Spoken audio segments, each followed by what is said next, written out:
don't have a job to find. And if I were tonight, if I'm so tired tonight, I'll fall asleep when I'm home. When I'm home.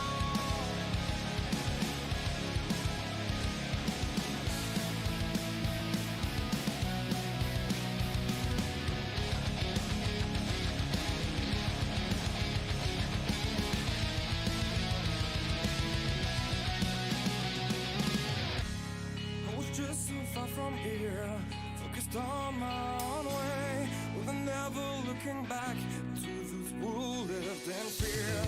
There was nothing I could do, there was nothing you said that could make me realize how much lucky I was. Just out of reach of the fire, was not aware of the nightmare.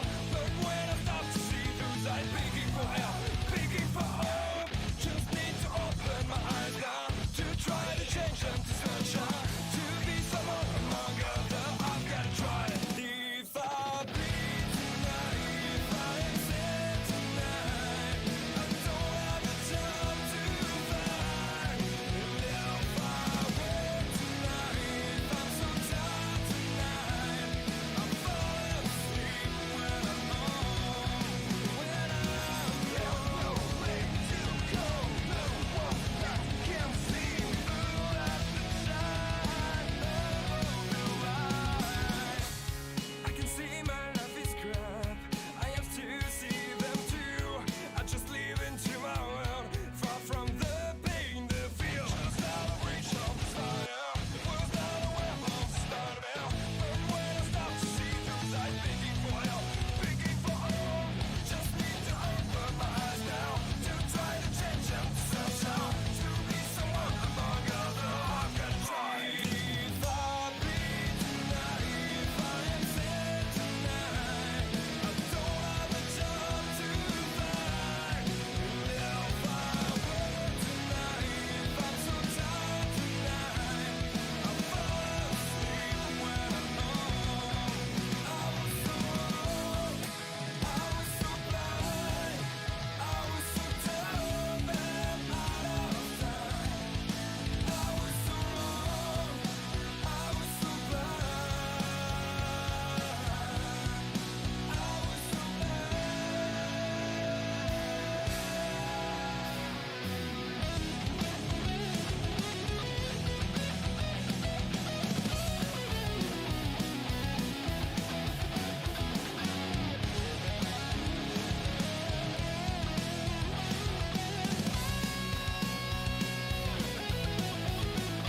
If I bleed tonight, if I am sad tonight, I don't have a job to find. And if I were tonight, if I'm so tired tonight, I'll fall asleep when I'm home.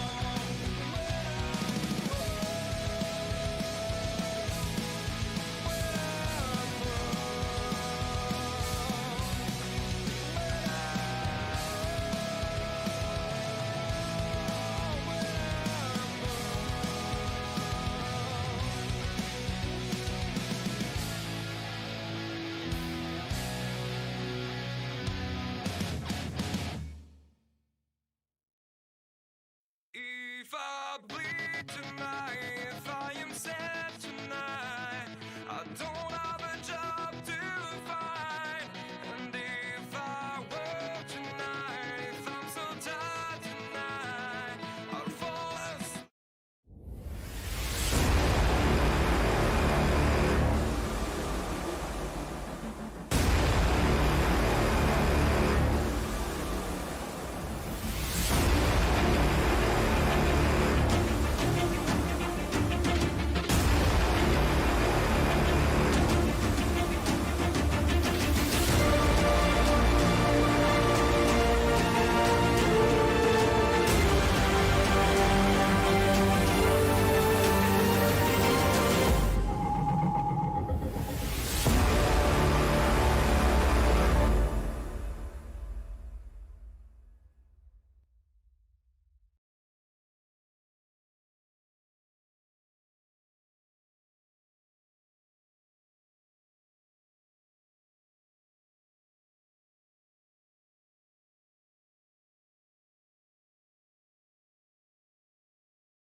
Good evening there, dirt fans, and welcome. We're back here at Lernerville here tonight, and hometown heroes. It has been an exciting season.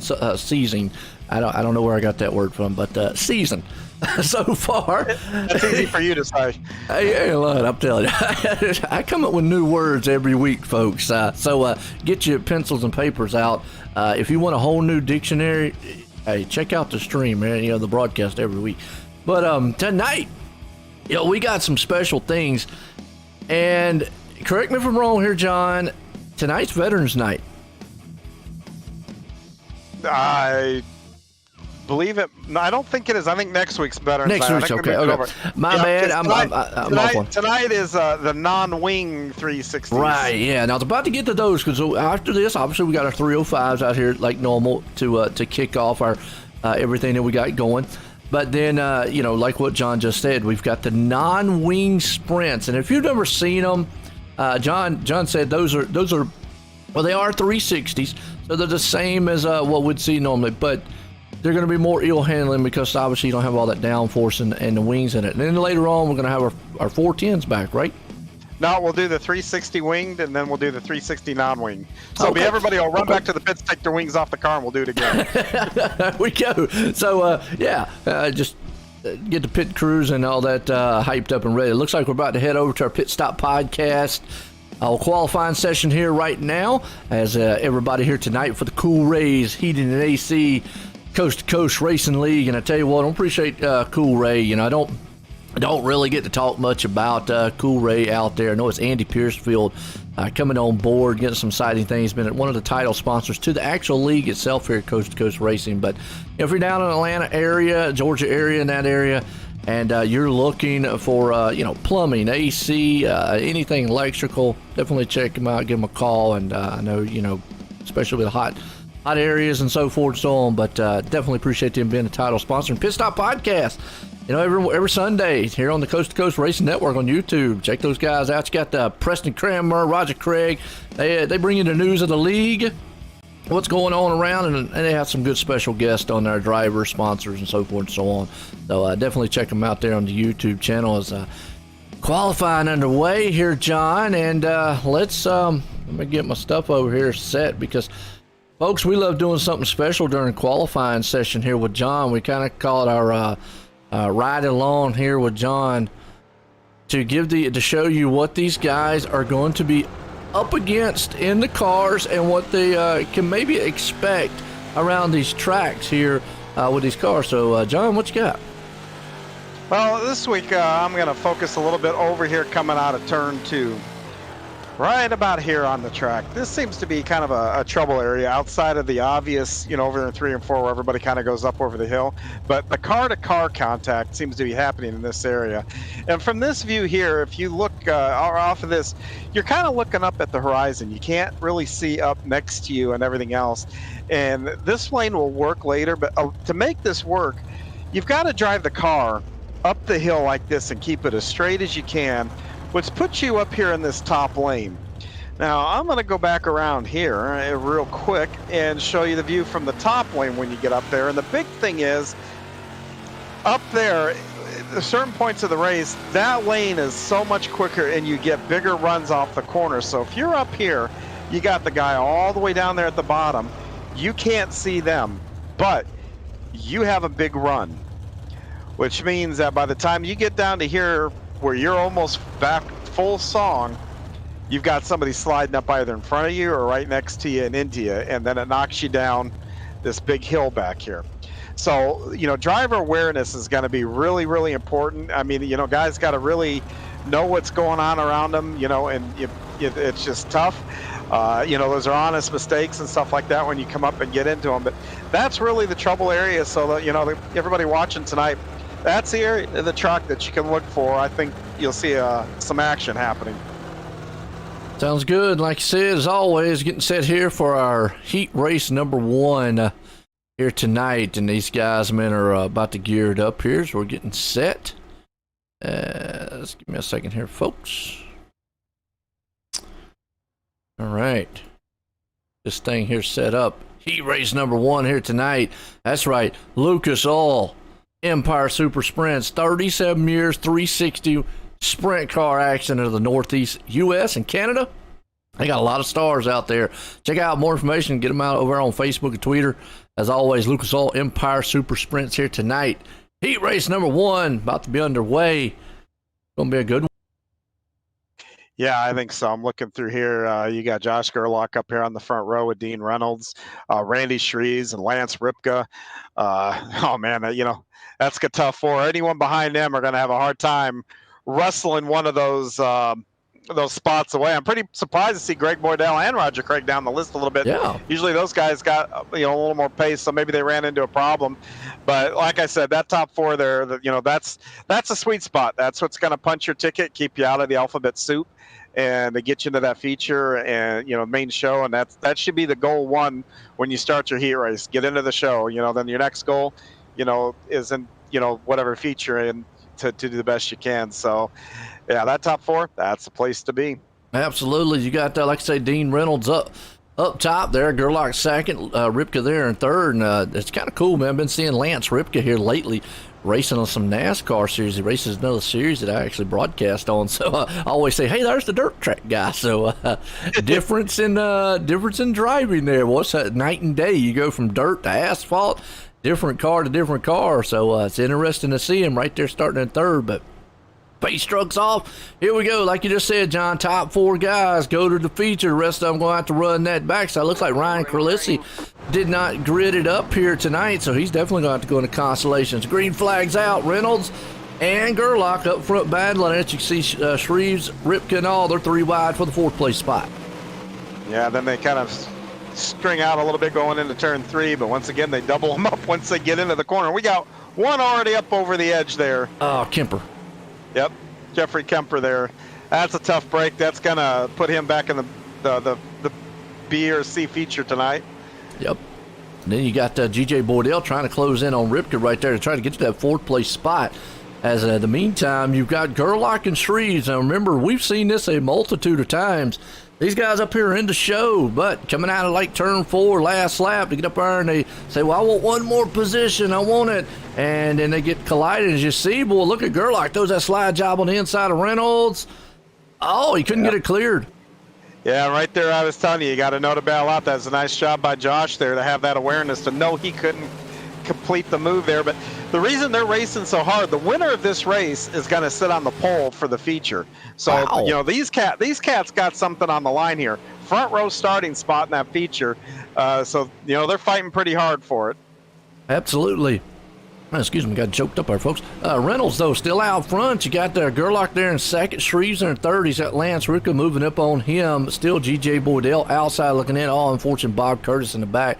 Reckon see Roger Craig right here in the 747 Jumbo. He's up there in sixth. Donald Dory back there in the 7th place spot again. Battle for that lead. He won't give up. No, he won't. He keeps pinching it down, trying to get him ahead of him there, and it keeps killing that momentum. And now it's going to cost him second. He's got to slot all the way back to third. Man, you're right. Gerlach all the way back to third. Shreves there in second. Let's see now what Shreves can maybe do with Reynolds here. Is it coming up here? Checkered flag. Final time out of the turn. Reynolds is going to hang on to it. Shreves in second. Gerlach third. And Ripka's going to hang on to that 4th and final transfer spot. Heat race 1. Yeah, the last lap there, the track was starting to really come in and get racy. So I look, the second heat race will look pretty different. These guys are going to have some options here, but one more lap, that would have been probably a heck of a shootout there. Well, we got heat race 2, Icon Sim Sports. And folks, I'm going to tell you, if you're looking for a rig, a sim rig that will, kind of be a one-of-a-kind, built for you if you're big, tall, small, skinny, whatever. It doesn't matter. They will build that thing to suit you to be the most comfortable it can. Check out iconsimsports.com and get you a rig there from the guys. You got Nicholas Victory out front, Brian Moore Sr. there in second, Daniel Blau in third, Brandon Schultz in fourth, Daniel Vault there in fifth, Gabe Blau starting sixth, Doug Lester in seventh, Mike Shaughnessy up in eighth, John Rayner Jr. in ninth, and John Hine, folks, no, it's not going to be out there. Yeah, in spirit. In spirit, there it is. Guy sitting in second, I've said it a couple times. I think is probably one of the most improved when it comes to the 305s. If you watched last season, He struggled big time. It seemed like, just could not get the speed, could not get the handle of anything, got caught up in a lot of stuff, but has really come to life. Brian Moore Sr. has come to life this season. So I don't know if it's the track, because obviously we're in the same car. So it must be that he loves Lernerville, or he's just learning a lot here at Lernerville. I've always said, if you like a track, it's worth a half a tenth. If you hate a track, it'll take a whole tenth away from you. So if you show up and you got a bad attitude at a track, man, I tell you, it'll cost you. But I am supposed to be 10th on this grid, and I'm looking at this lineup thinking, man, I am glad I am not out here. Brandon Schultz, Blau, Moore Senior Victory, Daniel Vaught. You've got the top two that were in last season's points. You got Brandon Schultz, who's one of our top drivers, Daniel Blau, who is an above average, really solid driver. And then you go down the list. So once again, that top four, man, if Daniel Vaught's going to have to put it together to wrestle one of those spots away. Yeah, it's going to be a stag field. Like you're saying, that's the thing. Sometimes you get the heat that's, I don't want to take anything away from any drivers because it's all good, but sometimes you get one that's really stacked.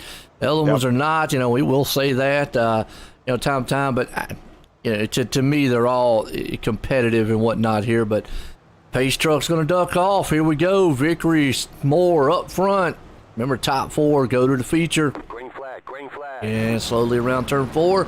Green flag. Get a good jump. And boy, Moore got a good jump on Victory right there on the outside. Yeah, and Vickery's able to, he's trying to slide up coming out of 2. It's going to be a drag race down the back stretch and into 3 here. If he can get that cleared, and he's going to, he makes the slide job work. Is Moore going to try to cross him over? Don't know if he's got the momentum. He's right there to the inside. He's able to, so crisscross on it. Not able to get up there enough. Behind him, you got Blau Vault hanging on to the 4th place spots. We got a battle for the lead. Let's go back to Brandon Schultz hanging on to 4th place. He's got his hands full with Daniel Vault back there. Yeah, those two are really going at it. And like I said earlier, that spot is, that's the important spot. That's the one that'll punch your ticket to the main event. The other one, you got to go to the B. So those two guys are going to fight really hard for that spot. And they've got company now. They do. Got Gabe Blau right there. So it's Schultz, Vault, Blau. Lester and Company as the top threes kind of spread out, single file going. So there's a really heated battle right here for the 4th place spot right now.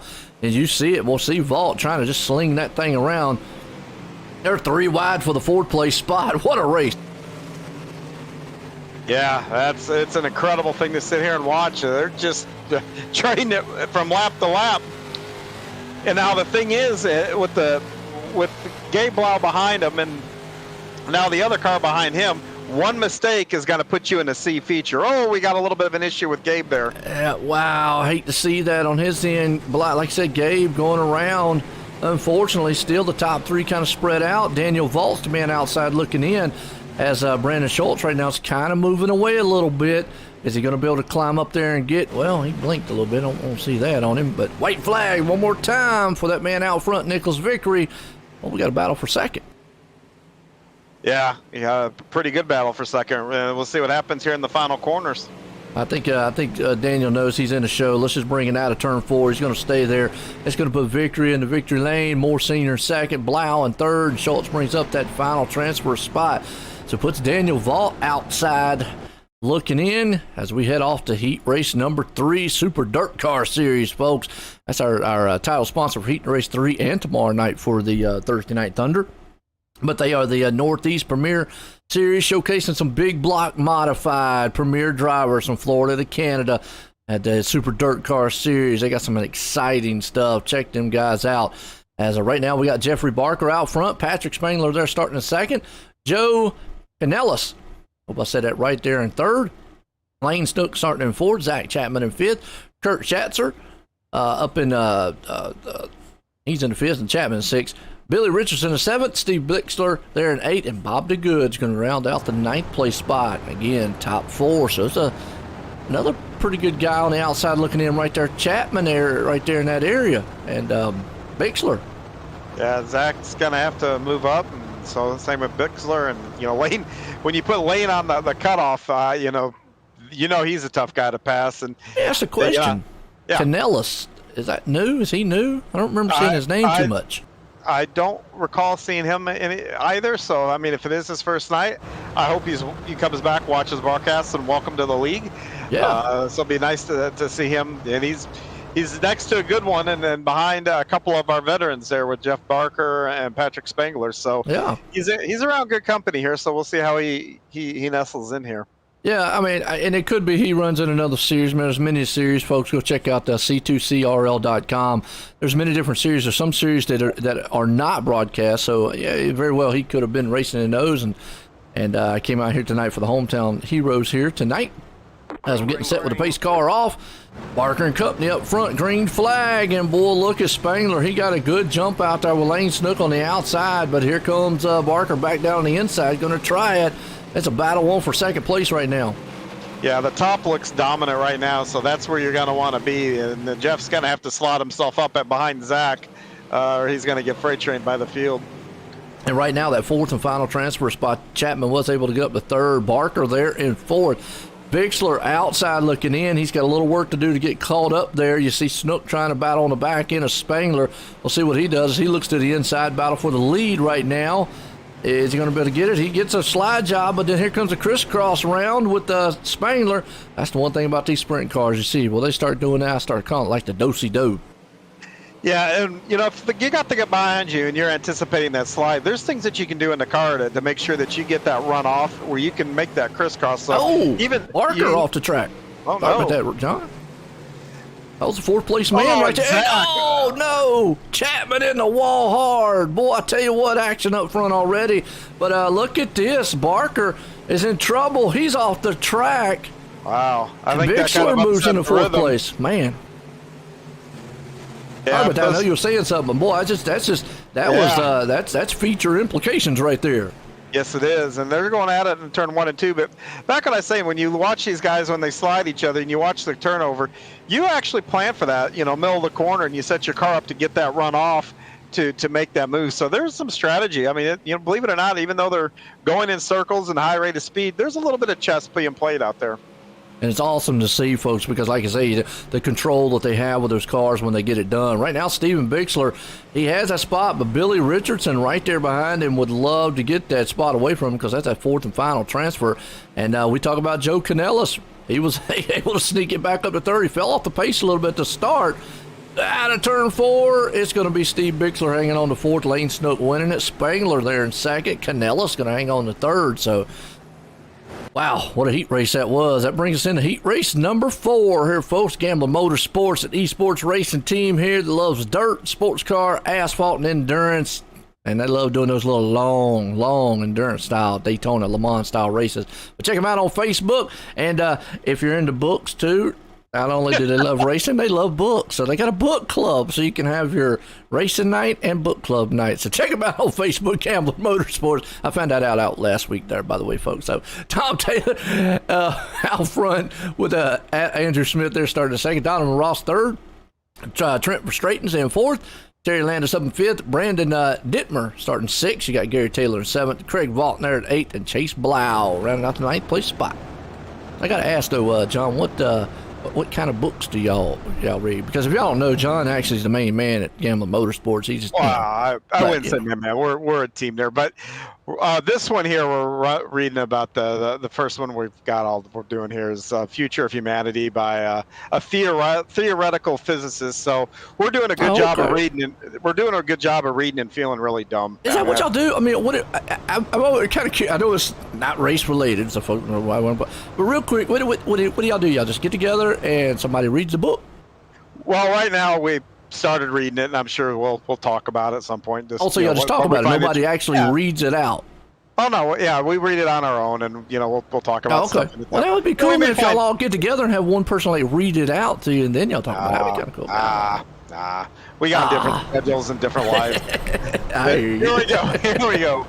All right, well, we got Pace Truck in, so hey, if you're interested, folks, still check them out on Facebook, Gambling Motorsports. Appreciate them sponsoring everything here. Green flag, Tom Taylor, straightening company up front. You got Ross right there hanging on that final transfer spot, but you got Landis outside looking in. It's a battle right here for around about third, fourth place spot.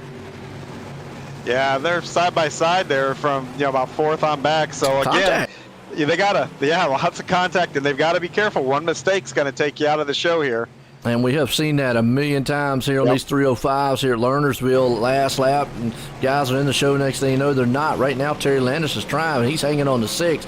Got a little bumping going on right there with Dittmer. But you see Andrew Smith hanging on the 4th. And just like that, Gary Taylor, or excuse me, that would have been, I think that's Gary Taylor. Or Craig, it was one of those that just went flying off the track and lost his 4th place spot. And there goes Landis. Wow. Yeah, he's stuck in the fence. Yikes. Yeah, it is kind of that was kind of unique. They're a little chippy here on this race. Yeah, they are. I mean, and you know, it's all fair and love and racing and love and war, whatever you want to call it. I mean, these guys want to get that final transfer spot because, like you said, it works out in the end. It's a lot easier in the feature there. And second place Tom driver. Taylor. Are you serious? Tom Taylor was up there. Man, this has been a rough heat race for Spartan drivers. Wow, and Taylor right now in 4th was, he was back there outside looking in. Now he's sitting in the 4th and final transfer spot with Chase Blau behind him. In the meantime, Verstraeten's got a huge lead over Donovan Ross and Andrew Smith, who's trying to maybe close in. Those guys are in the show. Gary Taylor's got a little breathing room over Blau right now. White flag. Yeah, a lot of contact this race, and it's funny from inside the car. You everybody in this league, hands down, their mindsets to drive clean, but as soon as you get bounced around a little bit, it's funny how all of a sudden you get those elbows out, and the give and take turns into just take, and nobody necessarily at fault or anything like that, but it's just funny from behind the wheel. I'm impressed with how y'all do on the dirt anyways. I mean, y'all half sideways as it is and whatnot. So I guess, are we having a C main this time? Yes, we're having a C main Okay. Here. I'll tell you, what's funny is... Let me ask you a question. Is that a server thing? Because shouldn't it have went straight into B? No, it's a car count thing. It's just, we have so many cars do we have tonight? I think we're pretty close to 40, if not over 40. Really? Well, I know, like last week during the modified race or the what you call it race, we only had 27 came up, and then all of a sudden, guess what? We had a C main. I'm going, Yeah. Now that's in this case, it's a car count thing. Okay. On Wednesday Thursday, I think that might be a server thing. I don't know. I didn't set up. I keep screwing up the late model server. That's the last 2 weeks. John's fault, folks. Man, if y'all want to know, it's John's fault. Yeah. Well, the last 2 weeks we started 28 cars, and I thought I had corrected it, and I didn't. Right. So I'll try again. It's exciting. So we've had four heats. Top. Yep. 4. Top 4 will go to the B here. So once again, theme of the night. Around that 4th place is. Whoever's sitting in 4th, once we get going here, they're gonna fight. And then we've got some guys that are outside before. Yeah, Landis and Chapman. Landis, Chapman, Tom Taylor. Tom Taylor is a guy that could be, a top 10 car in the A. So yeah, there's some guys, and I'm not taking anything away from anybody in here, but there's some guys in here that are not used to being in this spot. Yeah, it's crazy. Oh, got our C main here tonight. Hope everybody appreciates it. We're live here tonight on the Coast2Coast Racing Network on YouTube. It's our network on Facebook. Hit those likes and shares. I know the league would definitely appreciate it out there. As always, here for our cool Rays heating and AC. Coast2Coast Racing League here. Hometown heroes, Lernerville. And right now with the C main, I mean, it's crazy because, like I say, you're sitting way back here in the back. Only 4 drivers are going to go. A lot of these guys are going to go home here tonight on the 305s, that is. But pace truck's in. About to go green. Green flag, green flag. Green flag. Well, look at a 4 wide for the top spot already. Wow. Yeah, the outside row didn't go there. And, they're banging for the lead there. So, yep, go or go home. Yeah, it's... Wow. And it leads to a little bit of what we just saw right there as Bob the Goods around. I mean, a little bit of aggressiveness, which, hey, look, you've got to go. You can't sit back. Time is short here in these heat races. And, consolation here, race here. But right now, good battle for around 5th and 6th place spot. That's Rayner and Shaughnessy right there kind of beating each other around. As out front, Dory and Vault has got it. Chapman, Tom Taylor, They have moved up to 7th and 8th right now. And there got goes one Shaughnessy over. off the track. Yeah, and I know he had a problem a lap ago, but I do want to give a shout out to Bob DeGood. He qualified the last 2 weeks to make the Renegades race, which is the main Nice. thing on Monday nights. So that's really, really a good job on his part. We got a couple more right off Rayner over the and edge. Tom Taylor. Wow. Now look where that leaves one Terry Landis and Zach Chapman. 5th and 6th. One away. Wow. Yep. Woo. So what's going through their minds now? I mean, they're battling it out between them. Never mind, they got contact. Landis goes, oh, well, he was able to hold on to it, but, well, that's going to hurt. Well, But what's going through Landis's head right now is, man, I just got hit.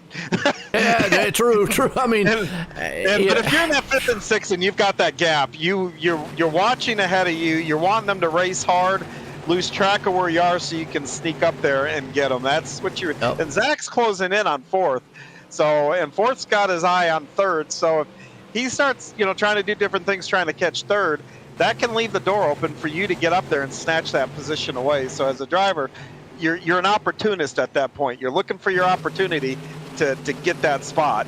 and he's closing in. We're watching it right here. Chapman's trying to look at it. Meanwhile, he's got Blau right there on his back end. It's going to arrest him. And that is exactly what Bob Curtis would love to see. Blau get up there. Or Curtis wants to get up here with Vault and battle it out. Now you got 3 cars, so 3rd, 4th, and 5th place. And here comes Chapman to the inside. Yeah, and we're coming to the white flag, it looks like, too. So, and he's got a run here on the outside. That's what he wants, 3 wide. He's going to split the middle. Contact a little bit for it. They were able to hang on to that. Good job right there. Like you said, white flag, but Chapman's able to pull it off in the 4th. And, Curtis threw that thing in there in the final turns, and guess what? There goes Chapman, Taylor, Blau, and Schatzer sitting going, thank you, gentlemen. I just won the lottery and got into the B-Mean. Hard race. I know there's going to be some angry drivers on that one, but that is really what the top 4, it really is what it brings. You all, let me say this way in there, folks. I know everybody's going to be, Joe, what's wrong with it? You almost have to race like that because you just can't give an inch. I mean, it's hard. You can't. It is hard, and you can't give an inch. And yeah, there's some drivers right now back in that pit area that they're gonna be mad. if this was real life, they'd be walking down to another driver's pit area and discussing where they're going to have dinner on the way out of the track. So. I know this might sound bad on there, but I'm gonna tell you what. If I was in one of them league races, real life, I'm gonna be armed. I'm sorry. I'm gonna have me an arsenal of bodyguards around me at all times. Well, that's what your pit crew is. I mean, I ain't there to fight. I ain't there to fight. Heck with that. Yeah, I mean, and when you're gonna go fight, you better take your crew with you, because I've been on the side where somebody showed up, and that's a fair fight because my guys are there, and I've got times where I've jumped out of the car mad and went down on my own. And when you walk into a pit area with 5 or 6 guys who aren't your friends, and you throw a punch, bad things happen. Oh, absolutely, yeah, and you're right. I mean, but that's crazy. I mean, it's just it lack of a better word, man. It really, really sucks that you get in a C-main situation like that. The guys are just racing hard, and unfortunately, some are going to go on and some are going to go home, and that's what happens. Is we're here with our B-main, though, SBGC3D.com. Check out Tom Taylor and company here as we're getting set to go green. Boydell, Vault, and again, should be the top 4 going to the feature, right? Oh, top 8. Top 8. Okay, so a little bit better this time. We'll have 4 drivers that'll go home in this one, as they're already killing each other. Roger Craig, I think, and I don't know where Roger's going, but that's the wrong way. There's some fishing boats back there, so he might be he headed loves that way. bass. That's right. Kemper hanging on to the 8th place spot. Let's see if he can hold on to it. Schatzer right there behind him. You got Craig Vault sitting in 10th. Lester there in the 11th place spot. But you got some huge battling still going on around here about 4th and 5th place spot. They're 2 and 3 wide. Yeah, now these guys, they're in a different situation than the guys this last heat. You're up here in that 2nd, 3rd, 4th, 5th spot. You're in the show. So you really, really need to limit how much risk you're putting yourself in.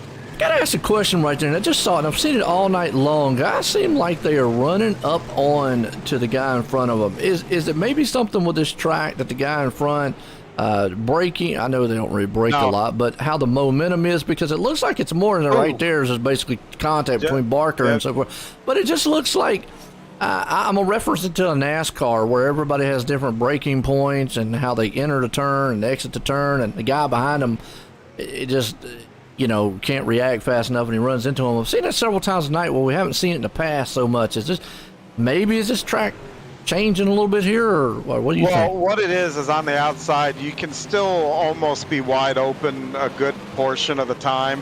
Where on the bottom, you're out of the gas, rolling through the corner, picking it back up. Even though on the stopwatch, the time doesn't look that difference, but that's where you see these big runs coming down the back straightaway. Okay. And that's what I was saying earlier during the qualifying is, if you look, when you come out of the corner and you're on the low, and that guy is up top is like he's being shot out of a cannon, you drift up, that's a problem. You've really got to pay attention to who's around you, the distance. You've just got to know these things, or you're going to create a problem for yourself or somebody else.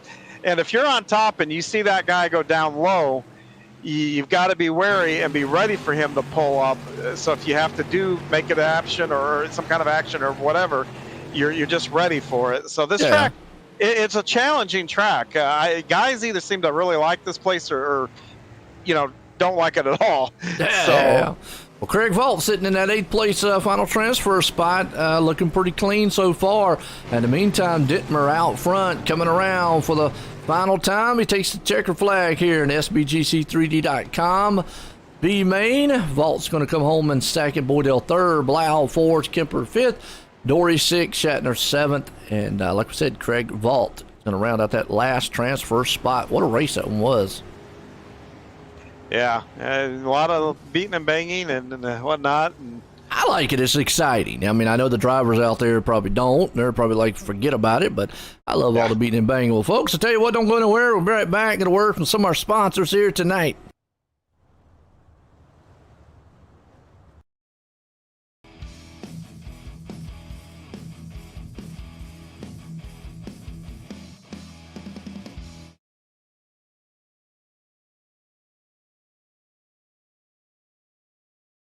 People want to have a one-stop shop.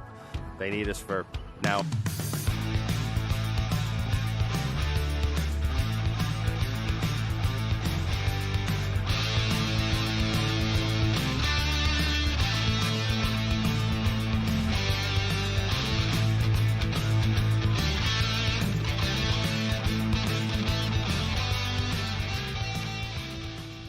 People want to have a one-stop shop. They need us for now all these different services, not just the heating and air side. When things are going wrong, you want the company that's going to be able to get things done as fast as possible for you. Today we're going to be in over 600 homes. What the customers can count on is we're going to send a competent person to your home with a vehicle that's stocked and prepared. We're going to do what's right. Right now, we're waiving our $79 service fee with any Cool-Ray, Brightbox, or Mr. Plumber service.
GeForce TV delivers the excitement of short track racing to places it has never seen before.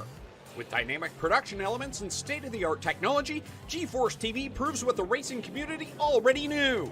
Race fans are plentiful and they are hungry for excitement. Last year, GeForce TV streamed over 250,000 hours of intense racing action for fans all around the world. Nearly 750,000 fans viewed our streams and on-demand videos.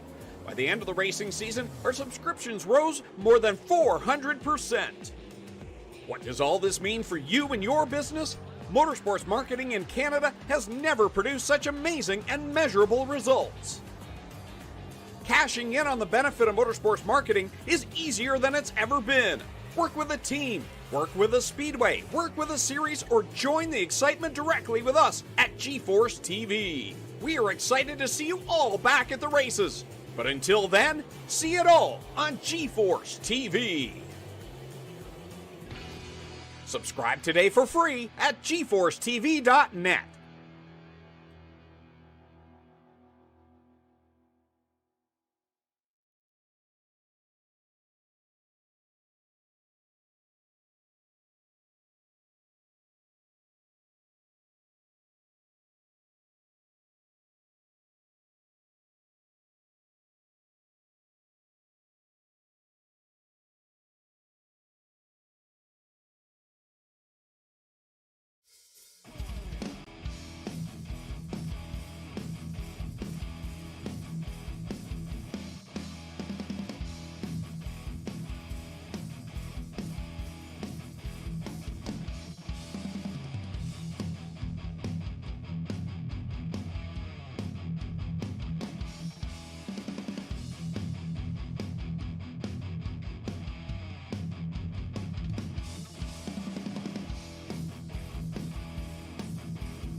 All right, folks, we're back here. Feature time here tonight.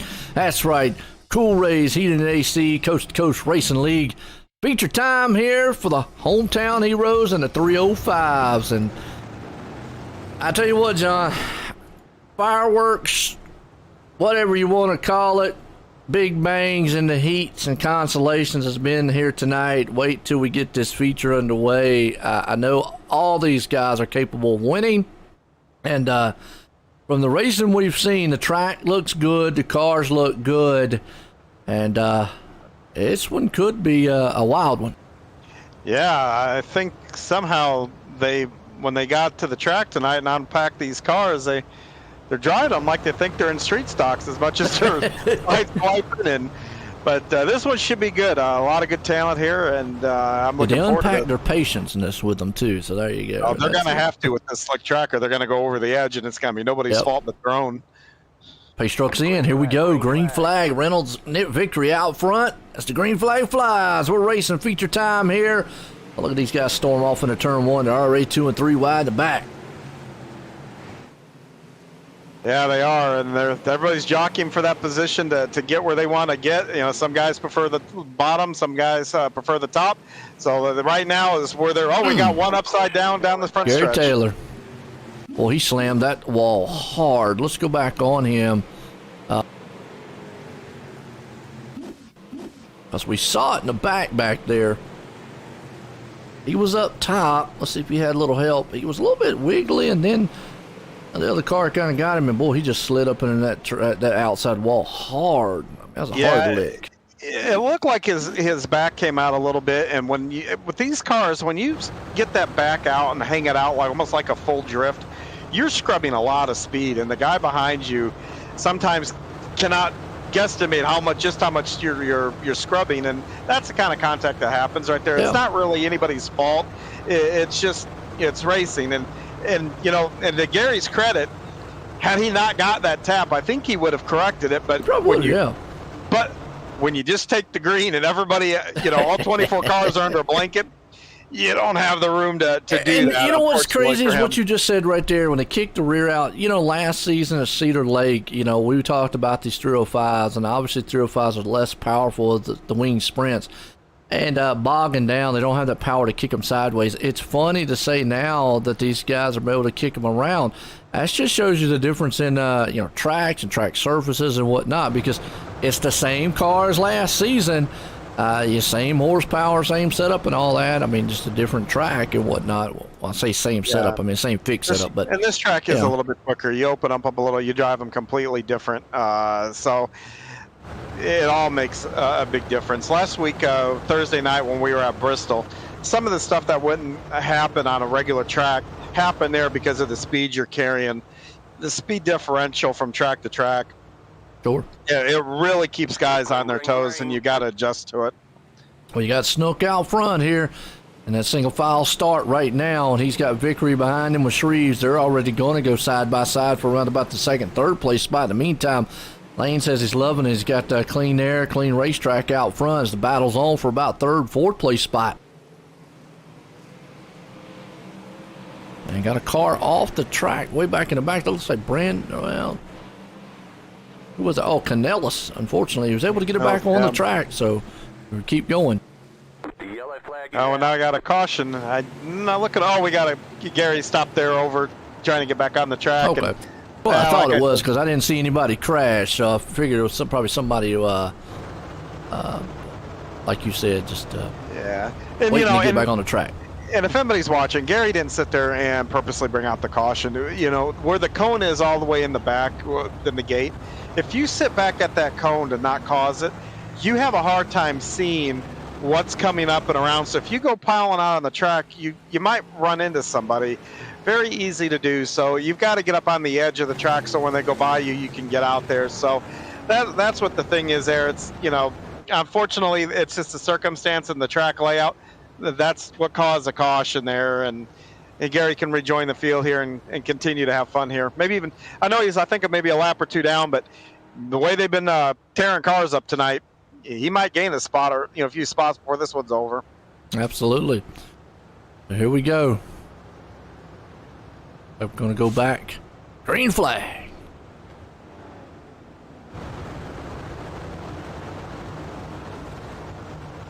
Yeah, right now, if you're on the front row, Lane controls the start, so he's already working a plan of where he's going to fire, and Nick is concentrating really hard on where to go because he needs to get a good start here. And already Lane gets a great start.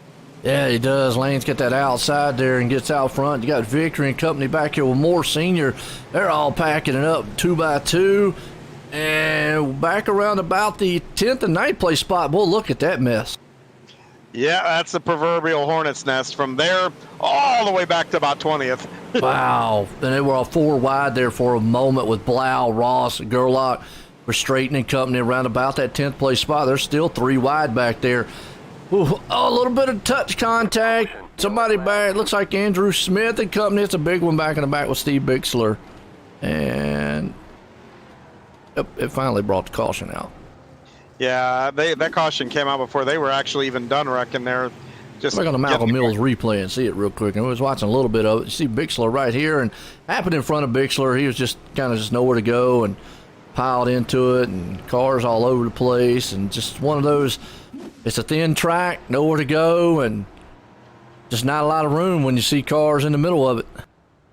No, there's really not. And that's just a product of right after a restart, having guys all over you, top, low. Just tough racing, tough sledding here at the beginning of these. And the compound map. What's that?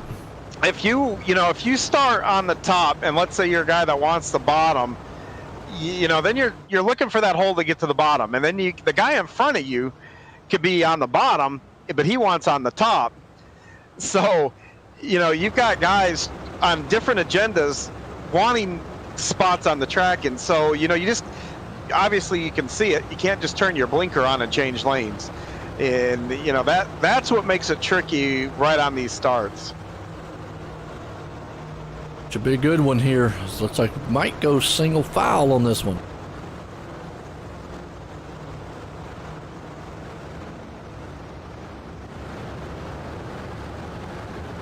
Nope, they're doubling them up. Okay. All right, here we go. Double foul. Snook and company up front here. Got Shreve, Spangler, Victory, all right there. Moore Senior up there in 5th. Here we go. Pace trucks in. Lernerville here tonight. Snook gets that good jump out there in the front. You got Shreves right there on his back end. He's got Spangler on his inside. A little bit closer this time for the lead. Here it comes. Well, look at Spangler make the move. Yeah, he's hooked up here tonight and is trying to really show it here in the front. Oh, we got one Andrew around. Smith. Going to Malcolm Mills replay real quick here and see what happened to Smith. He's back there in that 4 wide. Looks like 2 cars got in contact with him. They were just beating and banging, bouncing off each other, and good job by whoever that was that went high and split him. It could have been a lot worse than what it was, but yeah, just. Oh yeah, that was. Wow. He was a meat and a sandwich going into the corner there, and just trying to keep it off of his teammate on the outside, and Daniel Vaught to the inside. And tough place to be right when your corner entry there, because all 3 of you got to turn into the corner. Absolutely. So. Here we go.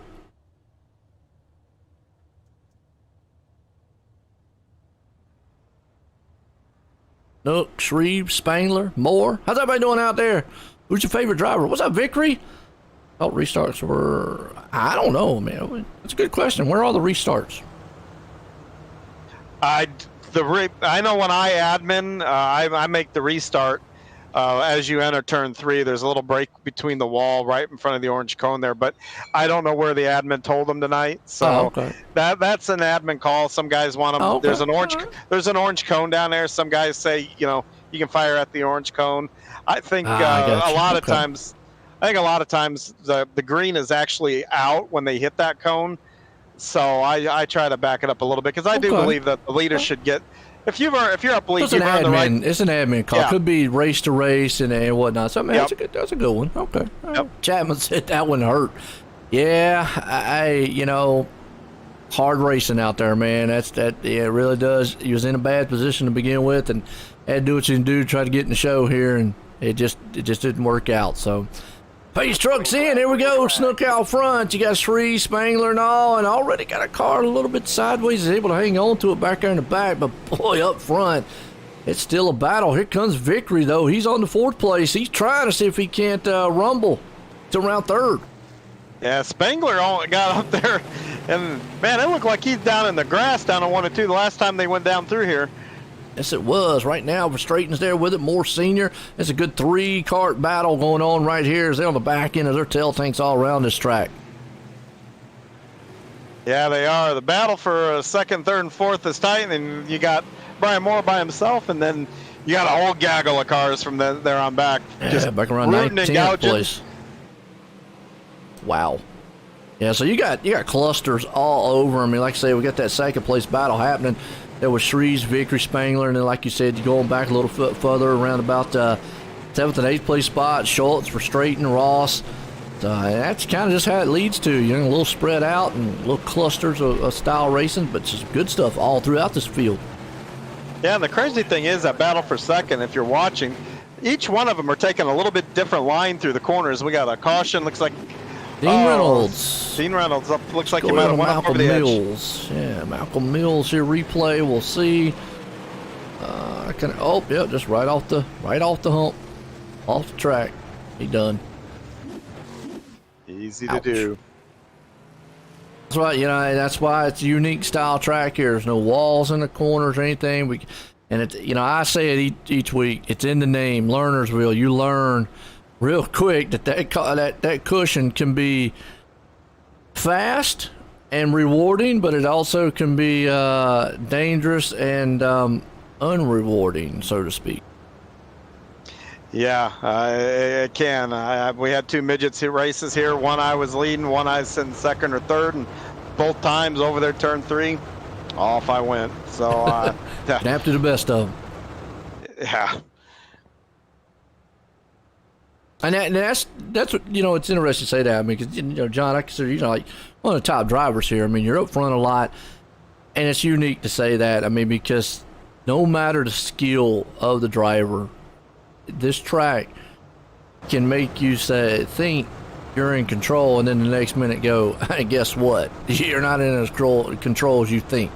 and make it, like I said, you'd be up and over that hump, the cushion. Yeah, and this track really does, at least that cushion up there really lulls you into a false sense of security. You hit a couple times, you're like, all right, I got this. Next time through there, off you go. Or hey, I think I can get just a little bit more. I can gain ground on that guy in front of me. Push it just a little bit, and off you go. Yeah. Here we All go. right, so we got a green flag, single file here. Snook gets a good jump out with Shreves, but boy, he's got Spangler tearing up the inside of him, trying to throw a slider right there. He does get the slide job complete. Is Shreves going to be able to cross to the back over? No, he's got Vickery on his back end. Oh, what a move by Nick Vickery. I saw that, but nice he might job. go too far, but man, he was able to hang on to it. What a slide job.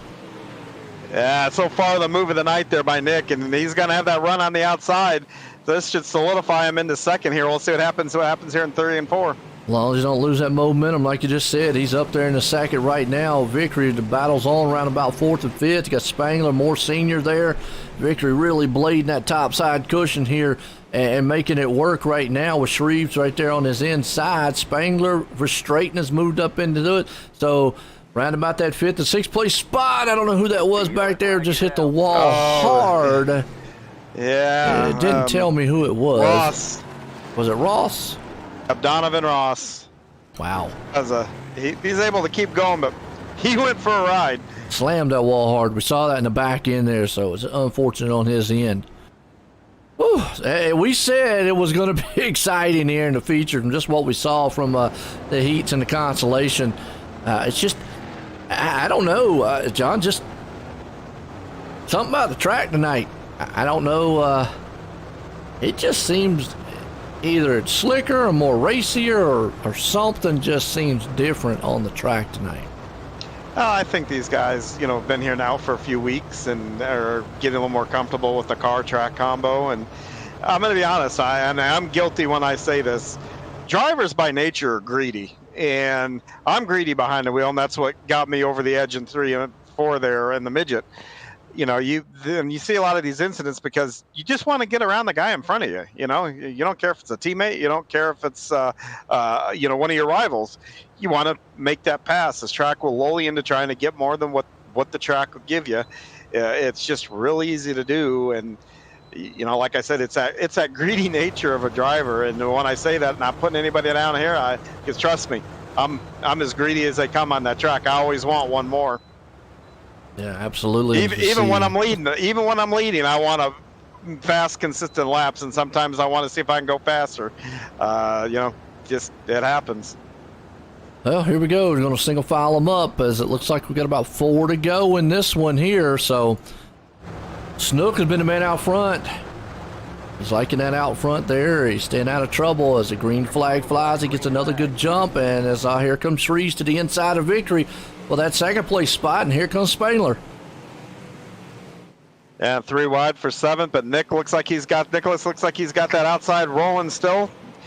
And let's see if he can roll up on lane there for first. Yeah, absolutely. Snook's been the man out front right now. As you see, Vickery's trying to do everything he can. If he can get this green flag to go on out here without a caution, he might be able to reel him in. That's what he's trying to do. Shreves there. Battle's on around about 4th, 5th place spot. You've got Spangler, Schultz. White flag. Won't matter what happens here. I always say that. Out front. One more time for Snook and company. Can Vickery get him done here in the last turns?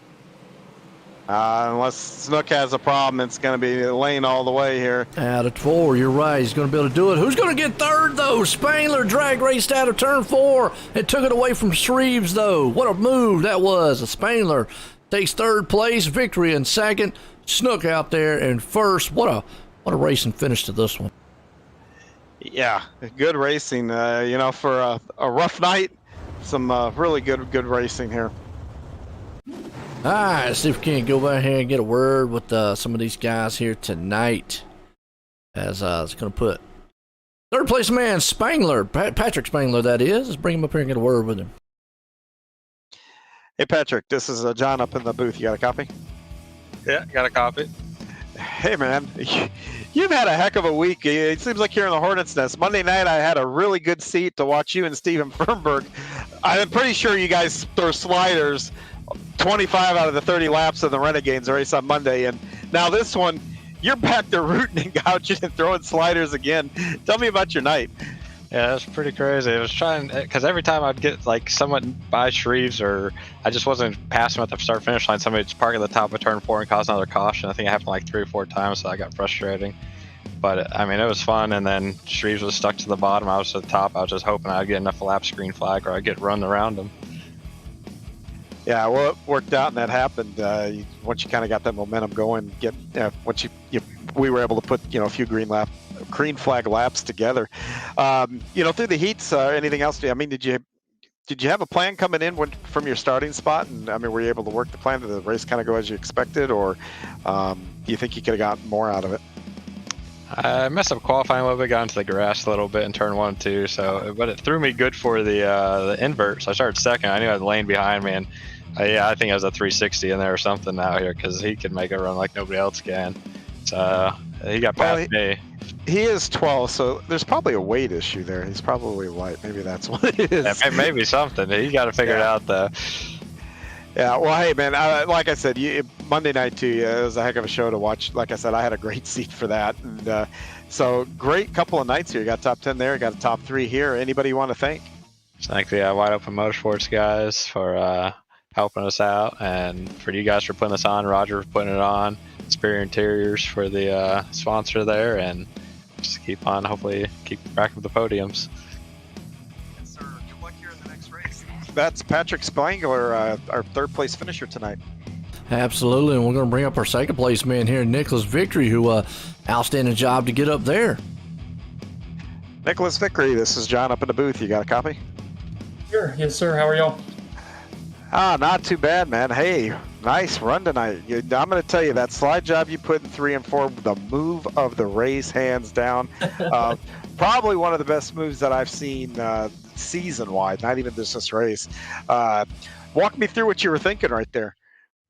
Yeah, so I heard you guys talk about the comment. So I was under the assumption that the restart zone was at the orange cone. And, because I heard the admin say it when we were going through the, pace laps. And because I remember thinking to myself, man, that's kind of late in the corner, and then I was watching for the orange cone, and next thing I knew, I was door to door with the guy that started, outside row behind me, so I lost 2 spots really, really quick. And, I felt like I carried more speed on the top side of the track. And like he said in the interview just then, one of them was running the top, one of them was running the bottom. So I had to find a way around them. And coming off turn 2, I had a lot of momentum. I don't know if they checked up because they were, coming off the corner or what. But when I threw it in 3, I knew that I had to slide them as long as I had the top guy cleared. So. Yeah, because I sit and I have an Oculus, and so I'm sitting on top of the press booth at the start-finish line, and I'm going to tell you, going into turn 3, it looked like you were going about 15 mile an hour faster than they were on that corner entry, and then you hang on to it. You hung on to it well, so you made it stick, and that's what matters. So great job doing that. Another solid performance here tonight. Anybody you want to give a shout out that made it happen? Yeah. It feels good to be back on the podium. I haven't done well this season for hometown, so it feels good to be back at least on the podium. 1 spot shy, but still up here nonetheless. So as far as sponsors, Spartan Racing, Kyle and I put that together, and we've been doing pretty good and having a lot of good showings. VMR Wraps, Miriam Majado Spa, my wife for letting me do this, and then of course you guys for putting on a great show, commentating. Well, man, thanks for putting on a show for us to watch. That's Nicholas Vickery, our 2nd place finisher here tonight. Absolutely, right there. You said Victory pulling off that 2nd place. Well, young man here who had it out front here tonight. We're up here in our Coast2Coast Racing League winner circle here. Lane, Joy at the booth, got a copy? Yep. Well, you've said in the past you kind of got some mixed feelings about Lernerville. Tonight you was able to get out front. You think, did that help you out, being able to stay out there in that clean air here tonight? I don't know. I'm sure everybody was battling behind me pretty hard, as I kept getting a big lead right away. Then the caution come out, but I don't know. I think I could probably hit 3 and 4 better than anybody else could, and just kind of keep my momentum up as much as I can on the bottom, because like I said, I hate running the top here. But I don't know. felt pretty good. Hey, it was feeling good. He was able to pull off the win here, like I said, tonight here at Lernerville in the 305 wing sprints. You got anybody you want to thank for a good run? Yeah, I'd like to thank Velocity Designs, Vanderbilt Racing, Jesse, Brandon, Goldner, Moonin, Lacey, Fitzy, JP, Dirt Doctor Trucking, Bio.com, Powerhouse Motorsports, Wagman Brothers, you guys for the broadcast, C2C Racing League, Universal Settlement Service, Jack on How to Searches, Keystone Alliance, KKP, Keys Recording Products, Fox's Pizza Den, Mexico Ridge Beef from Snip Dirt Designs, Old Hatchery, and Fitzy's Perfect Photography. I'll tell you what, that's the kid with the list right there of all the sponsors. Good to see him up front there again. Congratulations on that win tonight, Lane. Thank you. There we go. I'll tell you what, folks, don't go anywhere. We got some wingless, that's right, wingless 360 sprints coming. So don't go anywhere. We'll be right back.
All right, folks, here we go. We got a Pit Stop Podcast here tonight, qualifying session. These are the, I said wingless, but these are the 360 wings sprints out here, and they're in the middle of their qualifying right now. And as always, we like doing our kind of a ride along and show what these guys might be in for on the track with John Hine. John, what you got here? Oh, not a whole lot here other than this time, I showed turn 2 where trouble is here, but on the starts and restarts, I know last, Nick mentioned about the where to fire and stuff like that. For the fans that, may not see it because they go by them so quick on the broadcast, right here is this cone. And you can see the cone off my nose and you can see the, where the start finish line is. I'm going to zip around here real quick and give you from a leader's perspective. There's 2 ways to do a start here. If you're the leader, the first strategy to do, and some guys like this or not, they'll come down here pacing and they'll get down here in the corner and then they'll fire down here just like this when you get to the cone, and you can get a really nice launch off. And the nice thing is that gives you a real big advantage because a lot of guys are still back in the corner and they have their wheels turned. So as you're taking off straight, they're still trying to navigate the corner. So that allows, the first row, maybe even the first 2 rows to get a nice jump on the field. But you can also come up here too, like if you're doing a single file restart, and you can come right along the top here. And if you see that cone, you come down the hill, use that momentum from down the hill, and you can fire. So there's a couple of ways to do it. And even if you're side by side here, coming, let's say, to a green flag for a heat race, you leave the guy out here just enough room to stay up here. And then same thing, you just try to drive down the hill a little bit. And that kind of limits your tire spin or whatever, and you get a little more aggressive with the throttle. So that's what I would kind of focus on here, because we see a lot of guys getting nice jumps on starts, and we're wondering how we do it and stuff like that. And those are a couple things. We have to maintain a steady speed up to that, so there's no brake checking, or you're not supposed to. You're not supposed to be speeding up, slowing down, playing those kind of games. It's supposed to be a straight up, you go when you're ready to fire, or you go on green. And those are a couple of little ththings that you can do that are within the rules to gain an advantage. Like I say, it's always good to get that insight there on what some of these guys can do. Like I say, just a little chess match up front, and hey, you got to get that small little advantage any way you can out front. As we get our heat race number 1, Lucas Oil Empire Super Sprints here tonight. That's 37 years of 360 sprint car actions, was what we're going to see right now. From Northeast U.S. to Canada. They got a lot of stars. Check them out on Facebook, Twitter there. Lucas Oil Empire Super Sprints. Appreciate them coming on board here. We got Andrew Smith out front. Moore Sr. there in second. Patrick Spangler in third. We got Brandon Schultz in fourth. Ryan Peddleton in fifth. Gabe Blau in sixth. And John's not going to be out there, folks, but Tom Taylor going to be in the 7th place spot. Yeah, I'm glad you reminded me. I got to go over here and disqualify myself. These poor guys are waiting for me on the grid. No, he's not racing, folks. Yeah, no, not racing. I will be in the next one, though. I've got the old Cool Rays and heating and plumbing and cruise shop car back there, and I'm all ready to go for the next one, though. Oh, okay, cool. Wingless. 360s. All right, we saw some wild. What's that? As I say, I did a little practice in that car a little bit earlier, and this track's going to make for some exciting racing for sure. It was exciting on the 305s. These guys have got a lot more power underneath them here. So, going to be able to do a lot more sliding into the turn, slide jobs, et cetera, et cetera. Going off with these 360s, because you've got a little bit more power to kind of drive the car in. So we'll have to see what happens here, as opposed to those 305s earlier. But here we go. Pace trucks leading them off.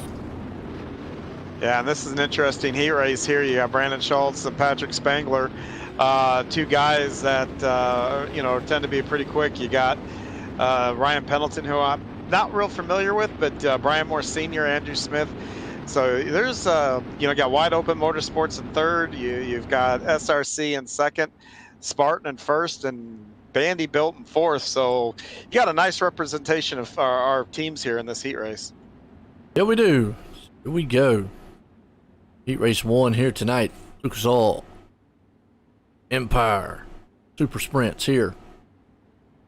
Going to be lights off on the pace truck. How many of your favorite drivers are out there, folks? Or if you think you're the favorite driver. Let me know. John's going to vote for John Hine. And I'm not even out there. There you go. Yes. That seems kind of selfish. Pace trucks in. Can you imagine somebody doing that? Pace trucks in. Here we go. Green flag's about to fly. Heat race 1. You got Smith, Moore Sr. Green flag goes. Battle's on for second. Remember, top 4 go to the feature. So that's going to put Brandon Schultz right there in that 4th final transfer spot. Tom Taylor goes off over on the turn 1 there. Oh, Tom, man. Having a rough night so far. He is. See that battle up front. See Smith taking the top side. Here we go. 4th place spot. Those guys go 3 wide and a little contact with Moore Sr. and Spangler. Yeah, again, you're fighting hard for that 4th position because that's the one with all the. You got 5 heat races tonight. You don't want to go into the alphabet soup. You want to get in the show now. Pendleton right there outside looking in. He's tearing up the tail tank there to back in a Moore Sr. He wants that 4th place spot. He's looking to the inside, and they're battling hard there in front of him too. So they need to watch it because many times we've seen some guys get in trouble up there battling. Pendleton, he goes over. Oh, he does. Pendleton. That puts Blau up in 5th. So that gives a little breathing room for Moore Sr. As now you've got Spangler and Spangler's up there battling. Looks like with is that Schultz? Yep, leader. Yep, with Schultz.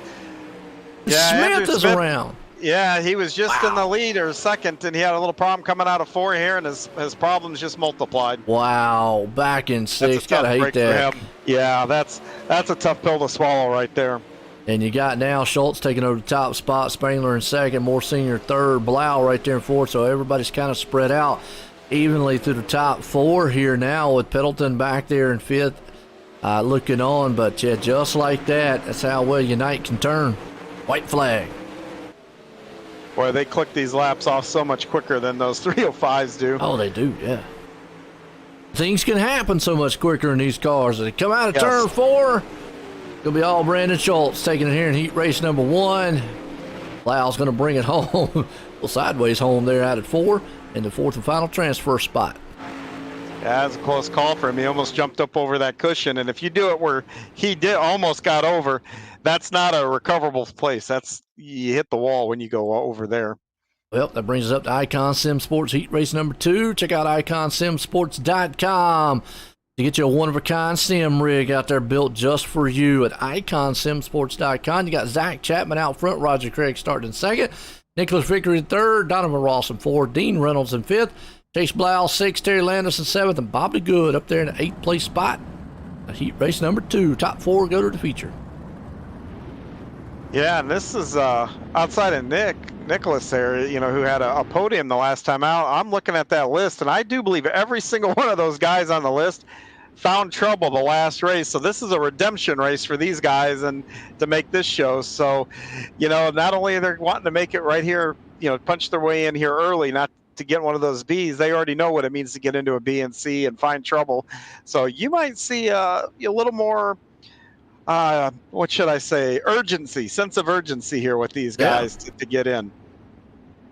Well, Ross is going to start in the 4th place spot. That's that final transfer one there, but you've got guys outside the Landis to Good, Reynolds, Blau.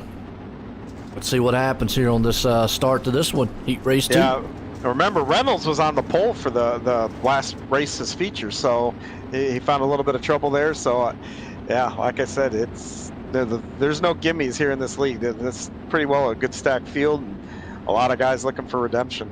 Absolutely. You got Chapman right there looking good. Craig's up in 2nd. Victory there. So here we go. Pace trucks in. Green flag about to fly.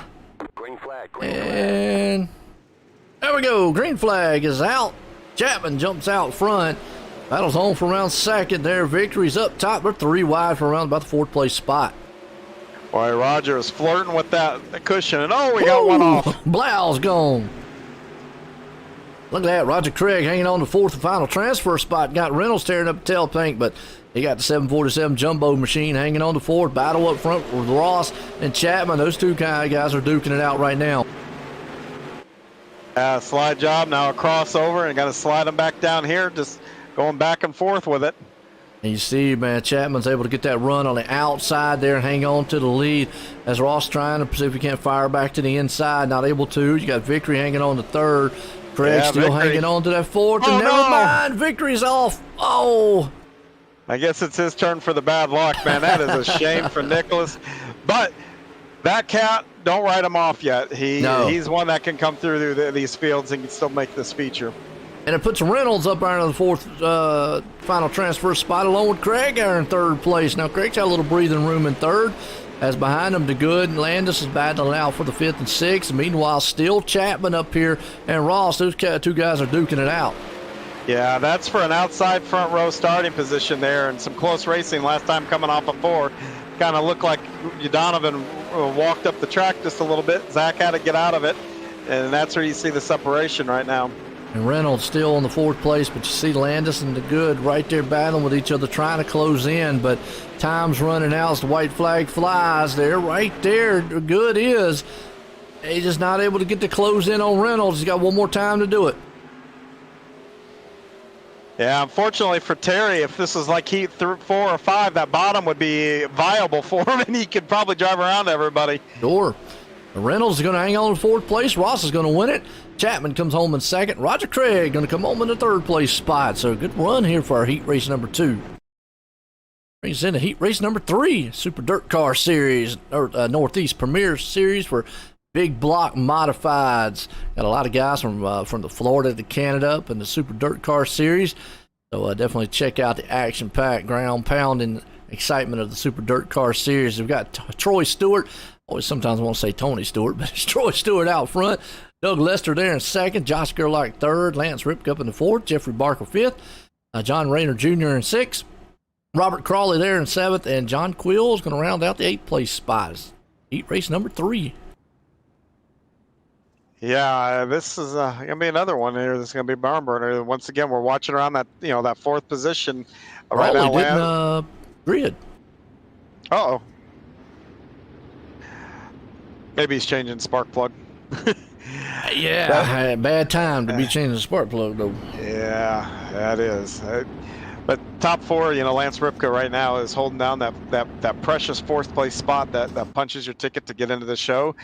So right now he's looking for a way forward to get a cushion. He wants to get up to second, third, if not first, just to get that cushion between him and 4th. And you got the guys right behind him, ready to stand on it and take it from him. So first lap here will be real interesting in this heat race. It will. Stewart, Lester, Gerlach, Ripke. Top 4, going to go double file here. Heat race number 3. Pace truck's pulling them around. Going to duck off here. I'm going to go racing.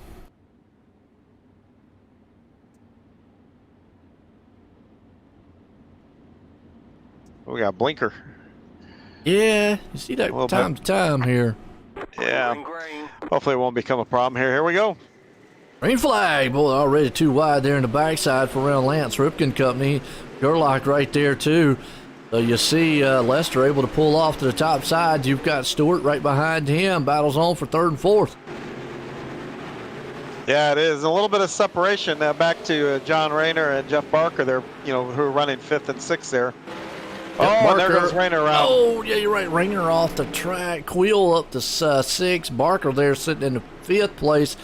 He's hoping maybe one of them guys in front of him is going to hit the wall. As you see Gerlach. Wow. And it's a big advantage now that he doesn't have to worry about Rayner being right there because he's not racing anybody. He can focus on the track, hit his marks. Those guys in front of him are racing. So he's going to have an opportunity here to close that gap and see if he can sneak in there and grab that 4th from Gerlach. Oh, look at that. Oh, synchronized. Oh, wow. The 2nd and 3rd place car both just fall off the track pretty much. Ripke and Stewart. And guess what? We were talking about Quill. That puts him up in the 4th place spot.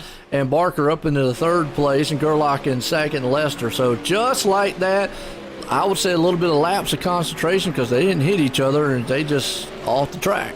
Nope, just pushing that. They're racing hard, trying to get that little bit of extra to solidify their spot. And easy to do. I mean, I've been saying it all night. This track is not going to give you anything, and if you try to take more than what it's going to give you, it's going to bite you, especially if you're up top. I think Lane says it the best. He hates running the top side. He understands it's the fastest way around the track, but if he does not have to run the top, he don't run the top. If he knows that he can stay in front of these guys, he doesn't do it. And I think he says it kind of the best out there, but as we get our checker flag here for Lester. So, in a sense like that, those guys were in the show. If they knew they were faster, sometime you just, maintain. Well, and keep in mind, though, how many times now have we said, wow, there's the Hornet's Nest, and it's like 7th, 8th, 9th. Well, finishing second in your heat race might put you in the first 3 rows or, up in front of that Hornet's Nest. So, I mean, that's what those guys are probably thinking. The more you said this too, more cars you pass here, the less you have to pass in the future if you make it in. So with 5 heat double-edged races, sword, so to speak, is what we say. Yeah, and with 5 heat races, 1 spot in your heat race is worth 3 rows. So I mean, that's a big difference on nights like this when we have large car counts like this. Well, we got Heat Race 4, Gambling Motorsports out there, eSports racing team from dirt, sport, asphalt, and endurance style racing. Check them out on Facebook, and if you love books too, they love reading books. Got a book club going on, so it's racing and books. I love it, man. They combined it all. Next thing they're gonna have movie night. But hey, there we go. We got TJ Boydell out front. Miller don't give you no ideas, right, John? We got Blau sitting in 3rd, Lane Snook in 4th, Nathan Hall there 5th, Dittmer in 6th, and Vault rounding out the 7th place spot. Our idea of movie nights, texting back and forth while we're all watching the Formula One race. There's one of those. I know that there was a series I did, and a lot of guys would get up on like Sundays, and a guy would actually stream in the Discord thing the race, and they'd all sit there and just watch the race. So there you go. That's movie night for you right there, a race night. You can read the book while you're at it. I'm a guy. We can't multitask. We like to say we can, but yeah, true. That's kind of cool. Like I say, if you're looking for a great race team, check them out on Gambling Motorsports on Facebook. As always, out there, get a good. There's a multitude of great teams out here. I mean, you got Gambler, Spartan, and Bandy. Just to name a few. I know there's some other ones out there. Yeah, Can-Am wide open, but there's a ton of them. The list goes on and on and on as we go green. But so and already, wow, just like that, Miller off the track. Wow. Yeah, while these guys are hashing out, anybody out there thinking about joining the league, that's one of the cool things. We do have a lot of teams in here, and the team aspect in this league is actually a selling point. And I'm telling you what, these guys just can't stay on the track, can they? That puts Nathan Hall up in the 4th, but the top 3 have already just went well over the top of the cushion. Wow, and they put, like I say, Nathan Hall in the 4th place, Vault there in 3rd, Boydell in 2nd, and Snooks just kind of riding off into the sunset here. But you got to think about right there in Vault and Boydell. And you got to remember too, these guys. I'm looking at this track. It's starting to slick up. So when they were out and qualified. That's the last time these guys were on the track. Heavy, hammer down. Well, first couple laps, they're trying to feel the track out and overstep their bounds a little bit, which is real easy to do. And you just see right here, Boydell and Vault, I think they understand. Well, you know what, we're in 2nd, 3rd. We're in the show. Yeah, I'd love to get that next position, but see them running down low now. That's what I'm talking about. They're playing it safe. And they know that the guy behind them's not catching them. They're not losing anything. They're not really gaining anything. They're playing it safe to this point. Actually, the whole top 4 are, really. You see Lane Snooks doing the same thing, and Nathan Hall right there doing the same thing. So, I hate to say it this way, but some of these guys can get kind of a little gun shy, so to speak, on that top side. It goes back to what I said earlier.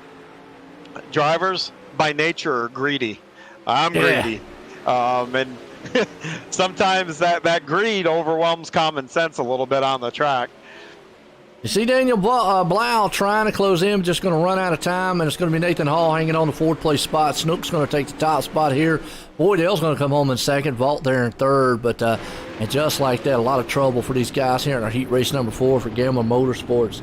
That'll put us in our final heat race here tonight, folks. Heat race number 5, Can-Am Racing Team. Check out the Can-Am Racing Team. It's another great racing team here at Coast2Coast Racing League.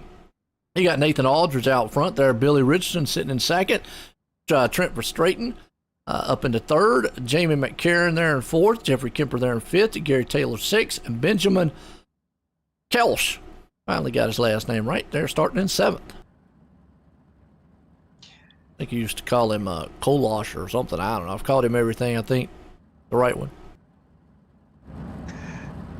Yeah, these guys are sending that make ready shoot. I'm sure they're already making plans what to do, and they'll be studying this track Now, after watching the last race, and as many guys were going over, especially over in turn 2, when they get out here, these guys should be looking down at the track and formulating their plan before they get to the, to the green flag on where to go and where they think it's going to be safe to go, or maybe where they need to lift in the corner, all that kind of good stuff. Because, like I said, last time they were on the track, it was qualifying. Heavy track, hammer down. Now you've got to finesse it a little bit to not go over the edge. So big difference here from the last time they were on the track. So that's, be on the lookout for that here on the first lap or two. All right, here we go.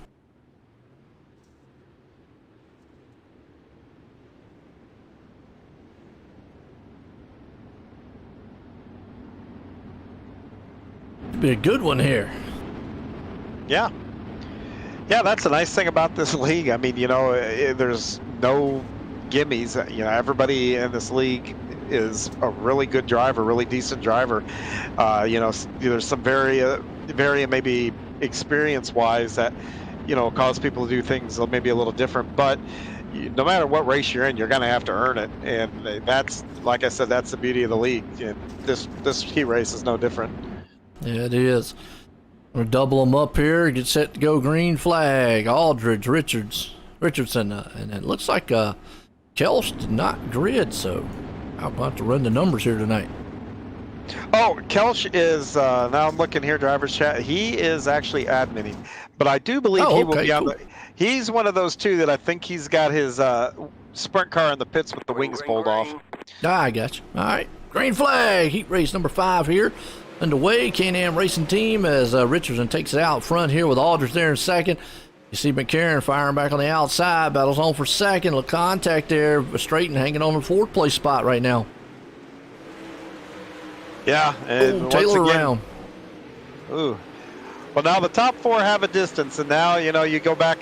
Now you've got to look at the risk reward and how much you want it. But like I said, with 5 heat races, that's a pretty big jump if between 3rd and 1st or 4th and 2nd. You're gonna find yourself way up the grid just on those spots. So I expect these guys to still race hard.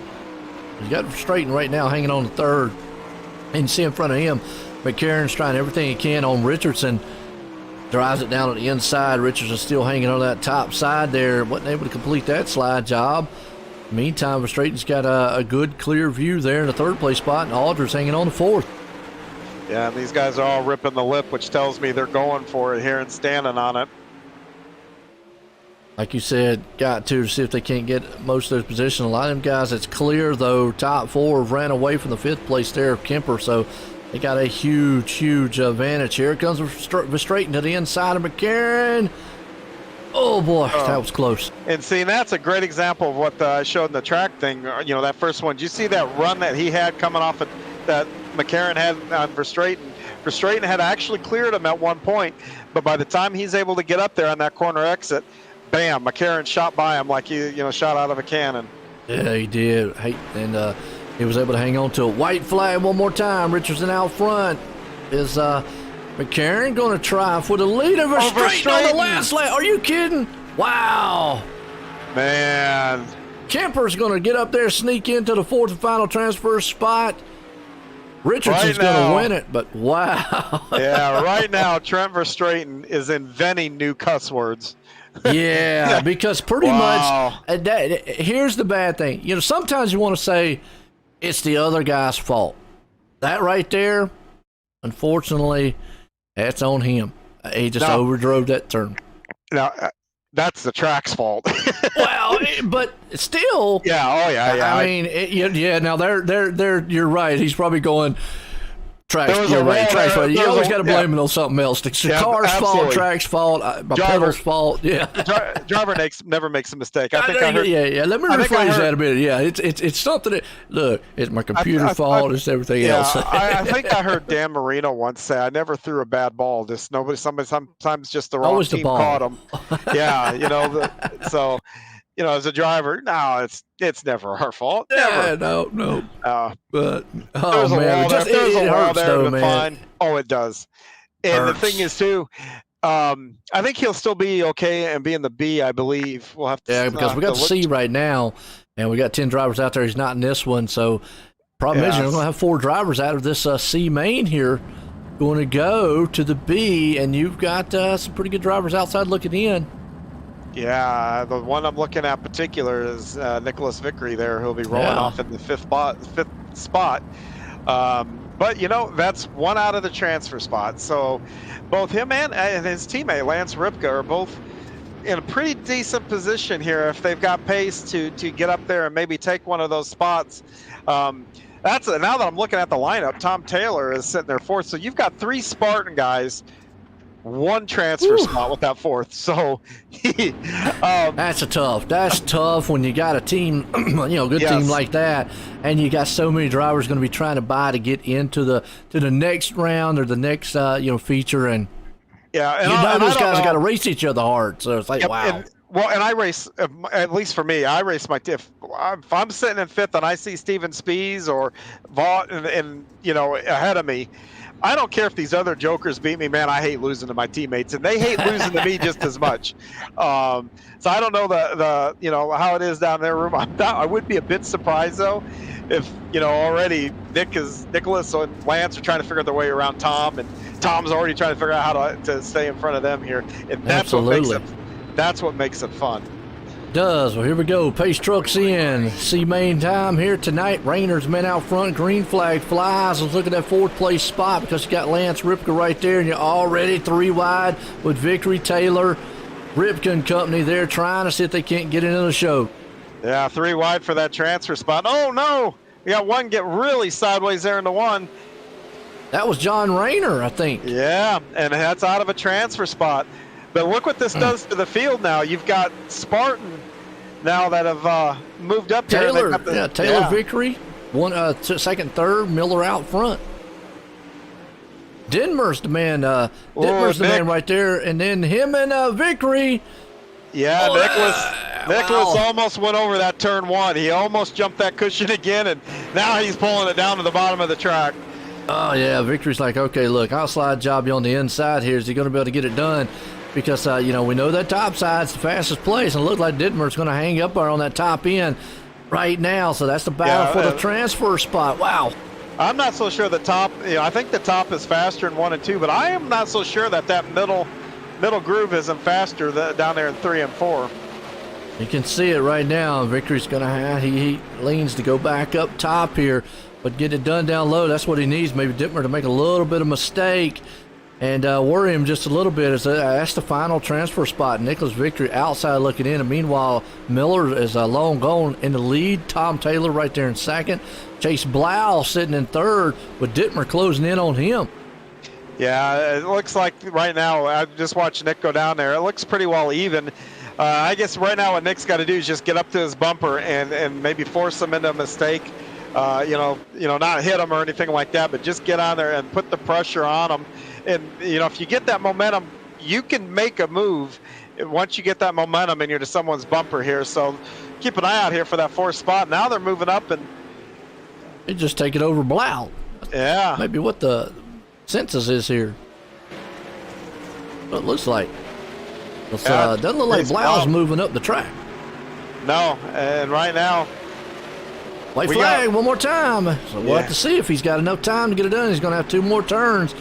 Vickery's there, but he's going to have to close the gap in huge on these next 2. I don't think he's going to be able to do it. No, that's Blau. Those guys are teammates, so, Wow. Yep. Wow. Miller pulls it off. Victory. Taylor right there in 2nd. Ditmer in 3rd. Blau's able to hook it there, and unfortunately Lance Ripka and Nicholas Vickery are going to go home. Let's enter B main here. SBGC3D.com. That's SBGC 3D printing. Tom Taylor and company. We'll get a look at some of his work here in a little while of what he does with that 3D printing and machines that he's able to do out there. As we got Pendleton out front, the good there in 2nd, Stewart 3rd, Blau in 4th, Verstraeten up in the 5th, Smith there in 6th, Landis 7th, Miller 8th, Tom Taylor in 9th, Ditmer there in 10th, and Chase Blau back in 11th. Remember, top 4 in this one. Go to the feature, and we talk about Verstraeten early on, right there in the 6th place spot. So he's got a little bit of work to do. Yeah, Daniel Blau has got it. He's not, someone that doesn't have pace. Daniel is plenty fast. So, and the thing is here, you top 4, or it's go or go home. So you can't really, be patient. We saw what happened in our B main earlier in the 305s. It was wild. Yeah, and remember, these things got more power, so these laps click off a whole lot quicker. So you've got to get out there and you gotta go. I mean, it's that simple. You just gotta go. Gonna be a wild one here. Pendleton out front, DeGood there in second, Stewart hanging on to third. Lau right there in the final transfer spot. So let's see what happens. Off on the pace truck. Been a good one here tonight for a cool race. Eating an AC Coast2Coast Racing League here tonight for Hometown Heroes. Yeah, and I'm here to tell you the crazy stuff we've seen. We might see the entire outside road just slide off the track into one. So I'm ready for anything here. I am too. All right, green flag. Pendleton and company out front. As you already see them, boy, getting checked up back there around about the 5th place spot. They are 4 wide coming for that final transfer. Someone didn't launch all that well, and it really hurt Trent Verstraeten big time. Woo! Well, I'll tell you what, here comes Smith. And you just got it. Right there went Stewart. Right there actually Stewart, Blau, Dittmer in the back. Bob DeGood. That puts Casey Miller up in the final transfer spot for right now with Terry Landis outside looking in. So Landis has got his work cut out for him. Yeah, and that goes to show one small mistake by a driver when everybody's like under an umbrella, that can just have catastrophic consequences. Wild one. Pendleton out front, Smith in second for Straighten. Remember, he was outside looking in. Now he's up there in the third. I think he might try to see if he can learn. Well, I thought he was going to learn to stay off the top side, but he's still up on the top side. Yeah, because he's still got to defend against Miller, and then I think Miller looks maybe it'll be a little quicker down bottom, so he's still got to push, but he can give this spot up. He's got a pretty big cushion back there to Terry. And right now, battle's on for the lead, too, because they're closing in on Smith right there. So Smith and Pendleton out front, and you've got Miller trying to close in. So that's one thing Verstraeten's got to keep in mind. Those guys get tangled up in front of them. You don't want to get caught up in that mess. Landis outside looking in with Dittmer trying to pull it back up here. So your top 3 guys all still battling hard. Yeah, I got to take a picture. Terry Landis just ran 2 corners in a row up top. I don't know that I've seen that in my year and a half with the league. Well, he probably sees it's the fastest way here. You see him beating and banging up front with Miller and company. He's looking, but right now, what he's liking what he sees in front of him. He's like, yeah, fight harder, fight harder. Oh yeah, one, it slows them up too. It leads to danger around every turn we've seen all night long. Yeah, now it looks like Verstraeten's really got that bottom hooked up. Yep. That puts Pendleton all the way back to 4. Still battle for the lead. You see some good sliders putting on between Miller and Smith. White flag one more time. I think Landis just going to run out of time on this one to catch Pendleton unless he messes up. Has 2 more turns. He was definitely reeling them in, but just not quick enough here. Out of turn 4, it's going to be Smith to the line. Miller right there in second, Verstraeten up in third. Pendleton hangs on to the 4th place spot. Smith knocked down the wall right at the start-finish line. That would have one more lap. That would have been the break Landis needed probably to get up there. That is. If folks don't go anywhere, get a word from the sponsors here tonight. We're in a warm-up here.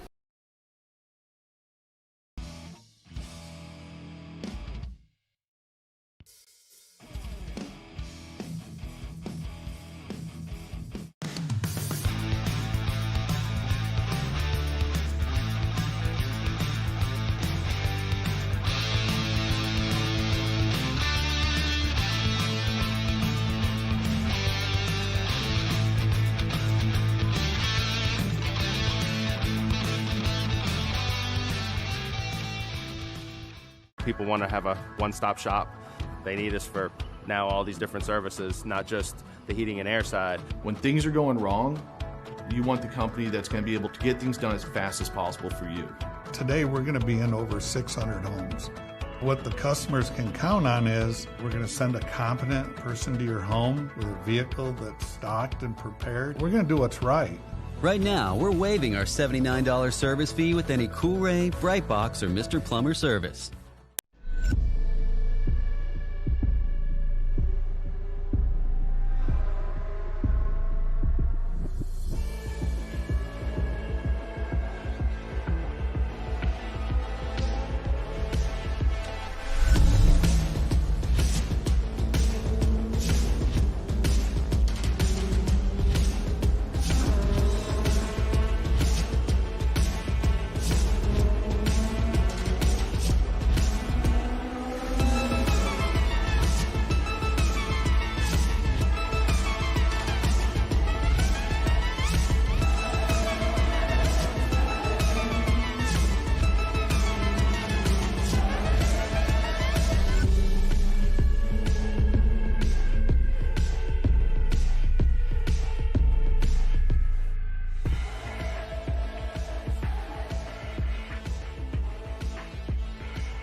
GeForce TV delivers the excitement of short track racing to places it has never seen before. With dynamic production elements and state-of-the-art technology, GeForce TV proves what the racing community already knew. Race fans are plentiful and they are hungry for excitement. Last year, GeForce TV streamed over 250,000 hours of intense racing action for fans all around the world. Nearly 750,000 fans viewed our streams and on-demand videos. By the end of the racing season, our subscriptions rose more than 400%. What does all this mean for you and your business? Motorsports marketing in Canada has never produced such amazing and measurable results. Cashing in on the benefit of motorsports marketing is easier than it's ever been. Work with a team, work with a speedway, work with a series, or join the excitement directly with us at GeForce TV. We are excited to see you all back at the races. But until then, see it all on GeForce TV. Subscribe today for free at GeForceTV.net.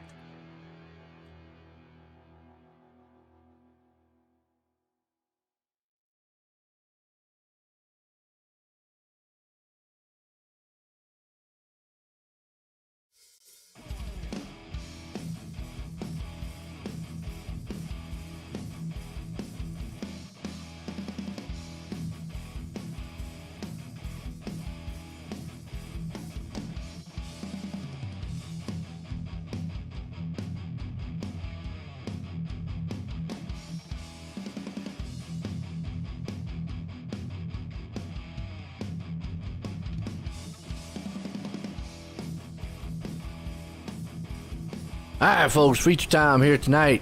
Cool Rays, Heat and AC, Coast to Coast Racing League here tonight. Getting set for our hometown heroes here. 360 wing sprints. Been a good one so far. Schultz going to be the man out front in this one. Yeah, and you know the nice thing about this, unlike the guys that were in those fourth and fifth heat race, they just got off the track from practice, so everybody kind of knows what they've got, you know. But that still shouldn't. You still should be getting a plan of kind of maybe what you want to do. Do you want to get up top? You got to figure out. What I'm looking at usually is the list of around me. I'm looking at my relatives, thinking, okay, this guy usually starts, is good on this restarts. Maybe this guy isn't. So, when I use that information to think, okay, you know what, there could be a hole here. So I'll watch, ahead of me. I'll watch and see if there's a hole that develops there. Maybe I can drive up and get into it or whatnot. So, I mean, that's kind of what kind of like a little bit of a checklist, what some of these drivers are going through right now. All right. We'll cook these things up side by side. Here we go. Green flag, green flag. It's going to be a good one here tonight. Green flag flies. Here we go. 20-some machines out here for our feature. 360 wing sprints. See old Schultz get a good jump out front. The battle's on behind him. And John Quill, unfortunately, wrecked in the back there. But got a huge battle going on for second, third, fourth. Yeah, good start. And they're battling side by side pretty much all from second all the way to the back. Yes, it is. You've got Richardson, Gerlach, Chapman right there in the mix. Around with Spangler, so like you said, all the way back, just throwing sliders on each other. It's got a lot of action throughout the whole entire field. Yeah, that dust is kicking up too, so visibility is going to become a little bit of an issue here too. Oh, Carnival! Brian Moore Sr. Back on the Malcolm Mills replay here and see him and Roger Craig side by side. Looks like Roger just went in there and they got side by side there for a minute. Was able to straighten it out, and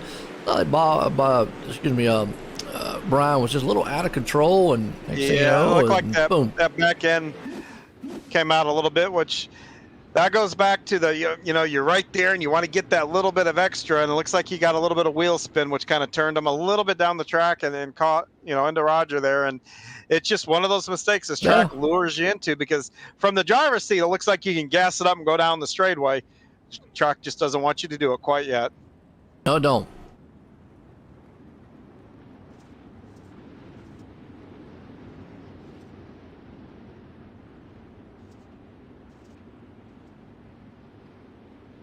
looking at the track state too, when I talk about that throttle, right now the throttle control is the key, because these cars, it's so easy to spin these tires, and if you're spinning tires, you're going slow. And when you got the car pointed straight, you just want to get that launch, and sometimes that just doesn't work quite that way out with the track conditions like this. As slick as it is all the way around, I'm looking, these guys, my guess, are probably not full throttle, except for maybe a very, very small period of time. I'm talking, we're running maybe 16, 17 second laps. You're probably full song for maybe a full second, maybe. Oh yeah, they'd be out there. Says 028. It's got to be Nathan Hall, probably, right? Yep, Nathan Hall.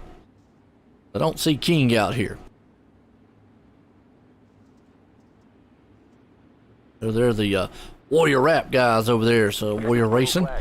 Green flag, single file. Schultz out front, Snook there and snag it. Spangler up in the third place spot. He is tearing it up. And right behind him, you got Ross and Gerlach. All single file start here so far. Yeah, and they got it sorted out here quickly, and now they're commenced to fighting. Yes. Go back here around about ninth place spot. Chapman, McCarron and company right there. They're going side by side. Boydell. And we got some huge battling back here around about 18th spot. That's for Straight and Reynolds. Yeah, and I say this almost weekly. The further back you go, the harder you're racing. You're around guys that have got a lot on their plate. They got guys in front of them, guys behind them. So everything is harder back there in the back. Yeah, and it's just everybody's so even to it. It's just so hard to gain position, come through the field. Unfortunately, John Ross went Coyle. off the back stretch. And Pendleton's around. We're still up. It's going to be yellow because he couldn't get started back around. But that was Pendleton out in the back there. Oh, yeah, like you said, you're in that back and you want to get to the front. You got a fast machine. The problem is you're just as fast as the leaders, and you can't make up any ground. It's frustrating, and and that's where that qualifying and heat races that you mentioned earlier pay dividends to be up front. Yeah, it really, really does. And look at what happened there. And Pendleton had help getting around on that one. Wow.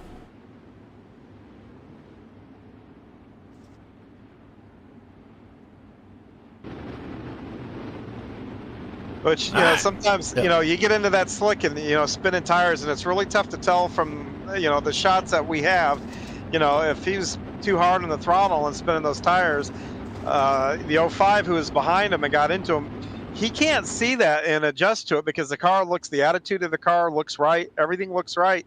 He's just not going anywhere because the tires are spinning, and, you can drive right up and tag a guy, and it's nothing intentional. It's, just a product of a slick track. Yeah, absolutely. So we're going to go single file here is Schultz, Snook, Spangler, Gerlach, Lester rounds out the top 5. Here we go.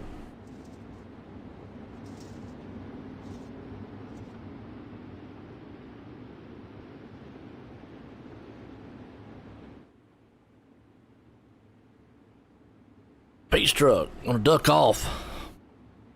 Got some good ones here tonight. Cool Rays, Heating and AC, Coast2Coast Racing League. Eat your time. Pace truck's in. See what Schultz can do on the start. He gets a good run. Yeah, and you see how he drove down the hill. I showed that in the pre-race. He did, and that was good. That was a good illustration of what he did there to get that good jump off the start. Yep. Snook followed him in with it too, as Spangler now down low. Oh, look, he got a little bit he didn't hit that low line right, and that cost him. Yeah, it looked like he was trying to mow the grass down there, but I think they pay somebody to do it. He needs to stay on third. Puts Gerlach up in third, Lester there in fourth. Spangler falls all the way back to the 5th place spot. In the meantime, Snook's trying to run down Schultz. And now, something we haven't really talked about, and I saw a post earlier, and so we see a car back there in the back go off the track. Not quite sure who that was. Yep, Donovan Ross. Is watch these cars down low, and you see them bounce. There's a bump down there coming there's out of bumps, 3. okay. Yeah, and the reason I bring that up is because I saw a post about that is not supposed to be there. and that iRacing knows about it, and that what's his name, Tyler, I believe it is, Tyler Hudson. Tyler Hudson, and said that they know about it. And some of the dirt guys were like, look, yeah, can we get it fixed, blah, blah. Some are like, well, that's how it's supposed to be in real life. So, you know, it's a back and forth thing. But Tyler did mention something there. So, anyways, my thing is that could really upset some of these cars. It really does. Something you've got to really drive over. Yeah, and there's another bump that really messes you up going into one, right by where the light, the green and yellow light going into the light pole going into turn one there. There's a huge, almost like motocross jump. You hit it, you go flying. Yep.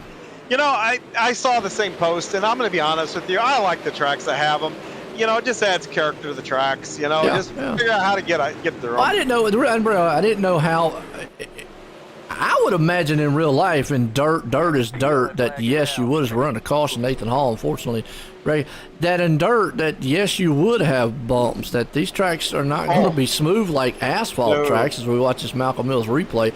So, and it's like he's just going to hit the cushion and run right off of it. But, to me, it's dirt racing, and these tracks are just going to get ruts. I mean, in real life, ruts form from like the water trucks and whatnot going out, and you can slide across them, and it's like sliding across the Grand Canyon. I mean, you jump and you hear the motor womp womp womp womp, and you hear that in here when you go. You hear the motor, peg the RPMs up because you're no longer in contact with the track, and there's other tracks. Track owners have different ways of prepping the track. If you're on that Mississippi gumbo dirt, which is black, it tends to be a little smoother. You get on the Midwest, that dirt clay that comes out of the rivers here, the track's trying to dry out, they get slicker.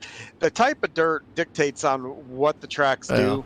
And it's no different here. I mean, you got some tracks. It can't just be like, I just heard some of the guys talking about like, well, yeah, they're supposed to be smooth. There's supposed to be, man, it's dirt race. To me, there's got to be bumps there.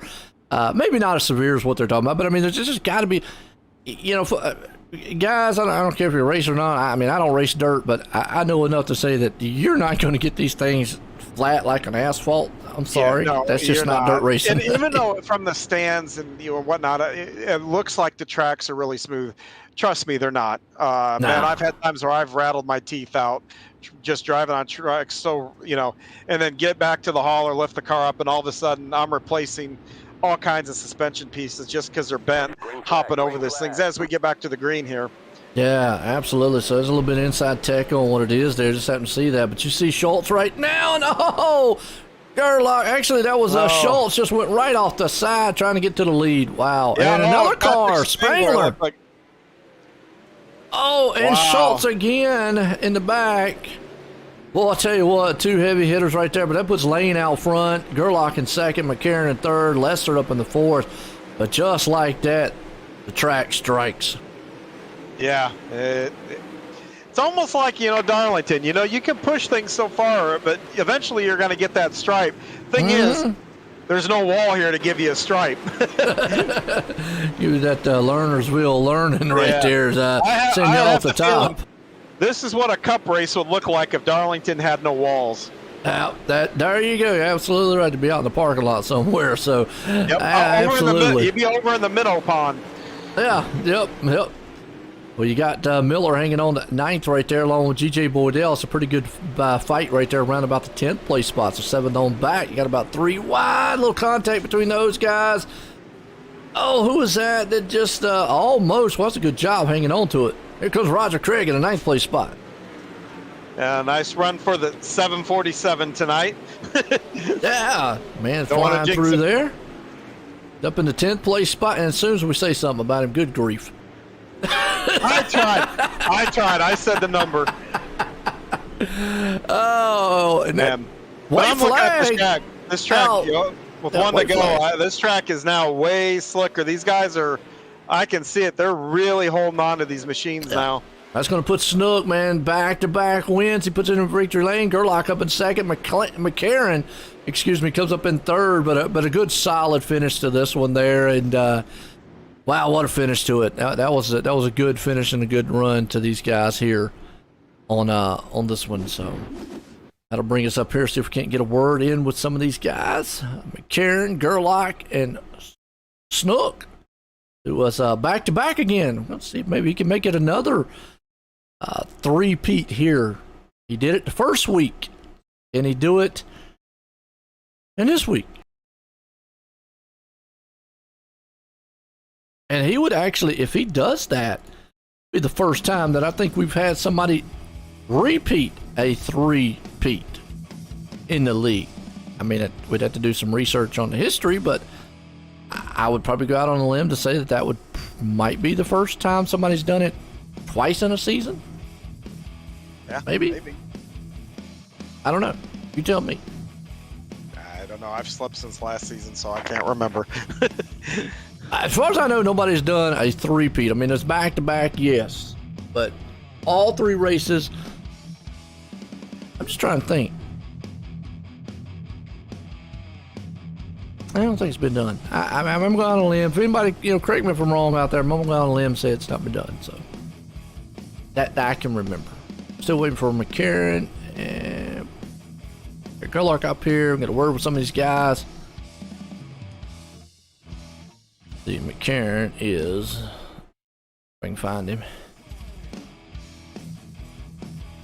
might not be in here. In here? Let me browse down here. I don't know. I don't see him. Well, I'll tell you what, second place man, Gerlach, let's get a word with him.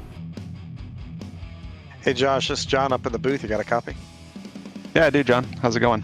Not too bad, man. Pretty wild night here. Walk me through your night here. Yeah, the 305 race didn't go very well, but we're a lot better for the 360s. Track was a little different than what I was expecting.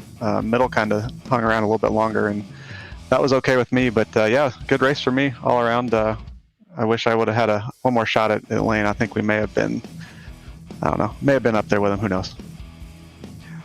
Well, the track, you mentioned the middle lane hung around. Was it an issue where it hung around? Was it there in the beginning, then go away and come back? One of those kind of deals, or did it just stay constant through a good part of that race? No, it was constant.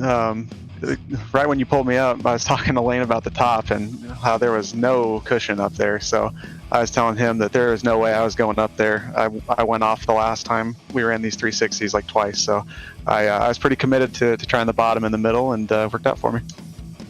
Nice. Are you going to run the next race with take the wings off? Oh yeah, I'll definitely be there. Oh, that's cool. Hey, while I've got you here, and forgive me if asking, but it was just your grandfather or your dad? How is he doing? It was my grandfather. Thank you for asking. That means a lot. Yeah, he's actually doing much better. Kind of getting stronger every day. So we're thankful we still have him around, and hopefully he can get down to the Knoxville Nationals. Maybe that was going to be my next question. You guys going to get him to the Nationals?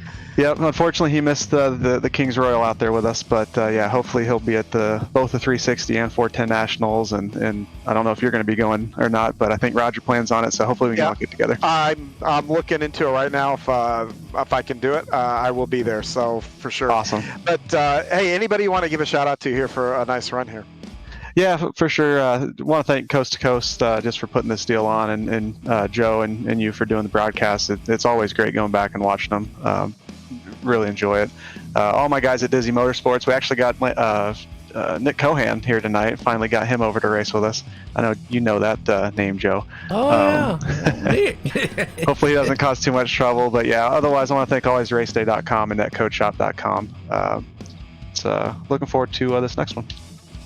All right, man. Well, good luck here in the next one. That is Josh Gerlach, our second place finisher tonight. Yeah, and Thanks, like guys. I said, I appreciate that, Gerlach. And like I said, I mean, definitely want to keep your thoughts and prayers for his grandfather out there. Good to see him, and hopefully he's out there watching. And it's just a good finish for him there. And I don't see McCarron, so we're just going to go to the leader here and winner here tonight, back to back. Lane, you wait the booth, got a copy?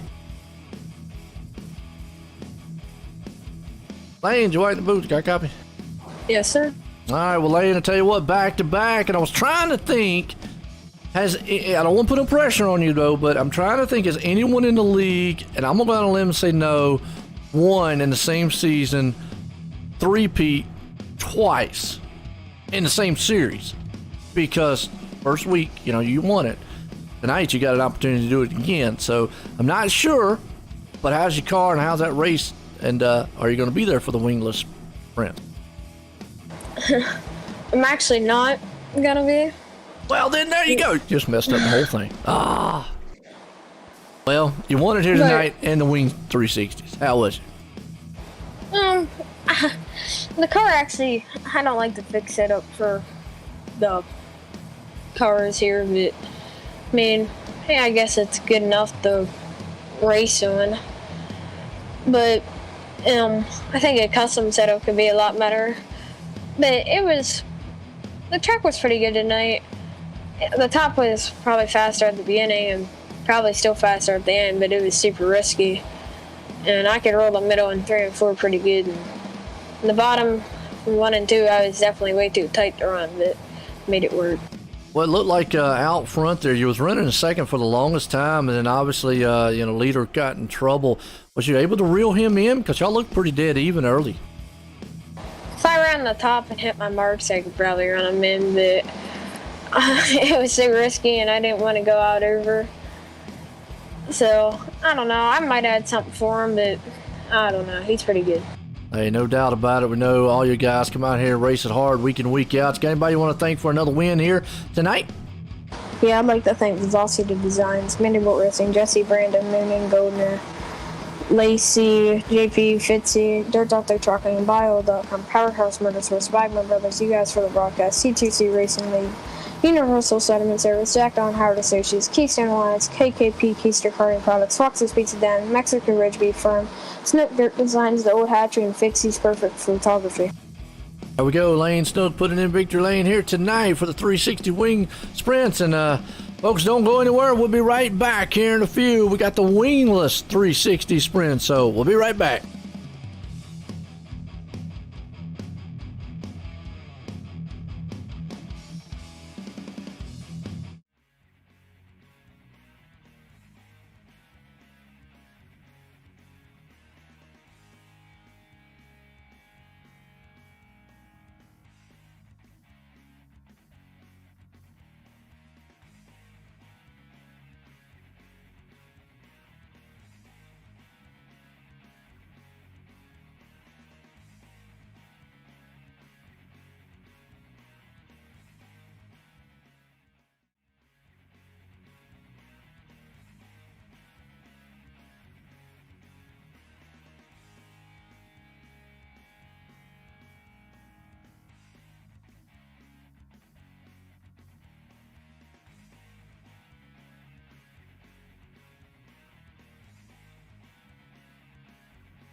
All right, welcome back, folks. We're here tonight here now with something a little special. We got the wingless 360 sprint cars. And so a little tougher to drive, about the same horsepower as, well, it is the same horsepower as what the 360s had earlier that we just saw. But definitely a little bit more tougher out there. And John's going to be in this one here racing. And I'll let him finish this qualifying run. I'm already done. Oh, okay. So going to be 14. How's the car? How's the car feel? Oh, the turning, the car just wants to snap around compared to the other car. So it's throttle management and get around. Judging by my qualifying time, I probably should have moved up the track a little bit to be a little further up the grid. So this is going to be interesting because right there, I mean, it doesn't take much to really pitch this car sideways, and you do it, you lose all your momentum and speed. And if you got someone right behind you, they're not going to have any choice but to run you over. So this is going to be really interesting. You know, as I'm trying to still wheel it through the corner here. See that? Wow. Yeah, it's crazy how compared to the other cars. And you know, you talk about, you know, being brave and running that top with that wing. I'm going to tell you, anybody that figures that top and able to do it, first of all, they deserve a trophy. So it's tough to do, and keep your momentum and all that kind of stuff. Oh, I do think I think you're going to see some side-by-side racing. It's just going to take guys probably into the future before they're, you know, kind of weeded through and are comfortable with what's going on.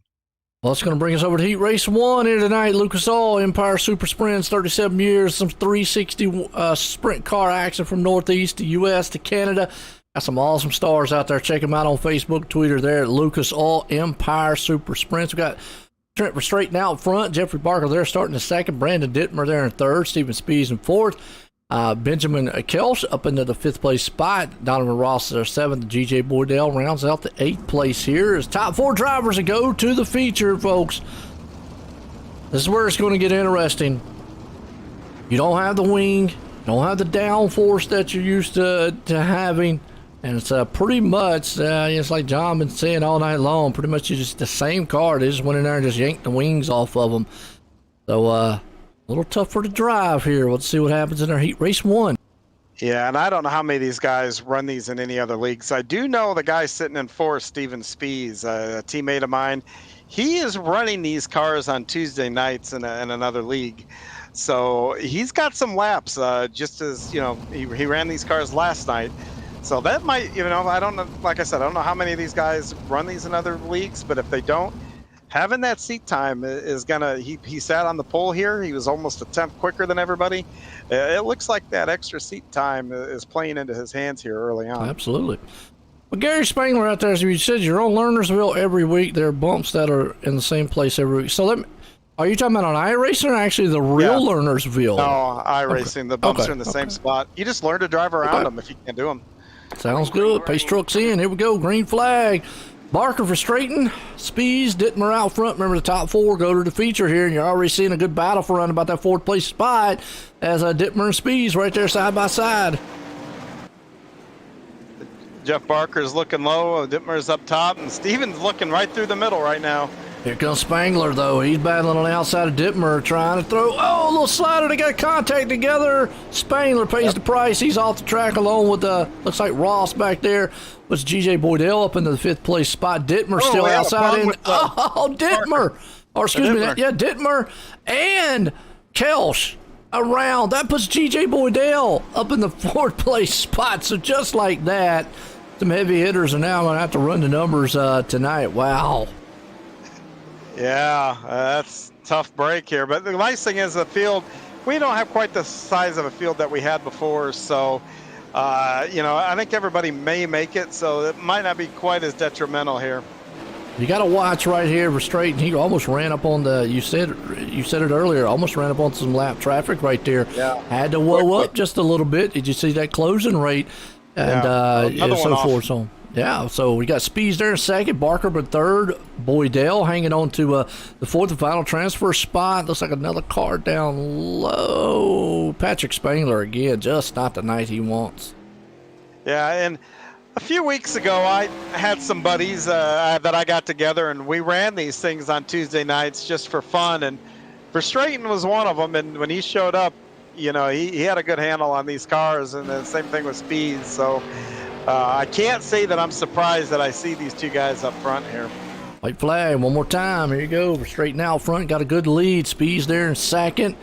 As Barker hangs on the third, Boydell's got that final transfer spot. Everybody's kind of spread out just a little bit as they come out of turn 4. Gonna be Verstraeten winning it.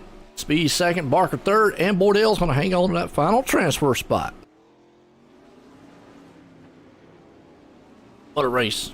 What a good one. It kind of just shows you what's going to probably, like you said, what's going to happen here is head off to heat race number 2, Icon Sim Sports. Folks, looking for a rig, definitely check out iconsimsports.com for a one-of-a-kind rig built just for you and make you feel like you're in a real race car. Check them out there at iconsimsports.com. Nathan Hall out front, Casey Miller starting in second, Rusty Kramer there in third, Daniel Vault the fourth, Josh Gerlach in the fifth, Daniel Blau up into the sixth, Andrew Smith at seventh, and John Short going to be in the 8th place spot. So here we go. These are not your mighty midgets that we saw the other week or so. They look like it, but they're not. So these are, let's say they're the big midgets. Oh yeah, with that big right rear. I know it's kind of counterintuitive when you say big and midget. I mean, they do look like the midget cars without the sprint wings on them, but they are much bigger, much more powerful. Yeah, and from inside the car too, you see the tires on the back, because the midget tires are really small compared to these. And so when you're in here and you're behind somebody, you're just like, what the hell's wrong with that car? Because you see the tail tank, you don't see the wing, but then you see these big tires coming out the back and they're wide, and it's like, man, it screws everything up because it just doesn't look right, you know. I'm not OCD, but it's like it almost triggers OCD in me to not having the little tires and all that kind of stuff. We got John Short did not grid up here, so Pace Truck's going to drop off. Up front going to be Hall, Miller, Vault, Cranmer. Coming out of 4. Green flag. Green. We are racing heat race 2. Good jump by Hall and company up there. He's going to bring Miller along with him. A little close contact around about 3rd and 4th place spot. And Daniel Vault went over the edge, it looked like. Saw that. Oh, and Miller over the edge. Second place, man, just like that. Wow, puts Andrew Smith in the final transfer. But Daniel Blau there. Too many Daniels in here. Yeah. Daniel Vault, Daniel Blau back there in the 5th and 6th place spot. But the problem is Vault now is probably close to Smith. And he's probably looking at the chomps, trying to see if he can get up there to get that final transfer spot. Meanwhile, Cranmer's out front. Gerlach there in second. And you do got Smith and Hall that are hanging on the 3rd and 4th. So you see Vault trying to close in. Yeah, and it looked like the 4th place guy there, Hall, had a little bit of a problem there, 1 and 2. So it looks like he's shaking it off and gathered her back up. Yep. Vault, like you said, in the 5th place spot, and you see Smith down low. It looks like Hall's trying to close in. Is he going to make that move on him? And I don't know. He's got to worry about Vault right there behind him, so he might have no choice but to try to pressure Smith a little bit for that 3rd place spot. Yeah, I mean, it's always nice to have that buffer. Yeah, because here comes Vault to the inside, so I think Hall's going to have to step it up just a little bit in order to protect that 4th place transfer spot, as he's right there on the back tail tank there, Smith. So that's a battle for 3rd, 4th, and 5th place. See him climb down low, see if he can get the slide job. He's going to be able to complete it. Oh, he almost had it right there. I think he'll be able to get it this time around because he'll get that run off in the turn. White flag, and oh man, Smith was the one who lost a lot of ground up top. Yeah, and what he did there is he tried to get that little bit extra to try to, to protect that position, and overcooked it. But he did a really good job of not going over the edge. Oh, absolutely. Cranmer going to win it. Gerlach second, Hall in 3rd, and Daniel Vault brings it home in the final transfer spot. So good run for our heat race number 2 here.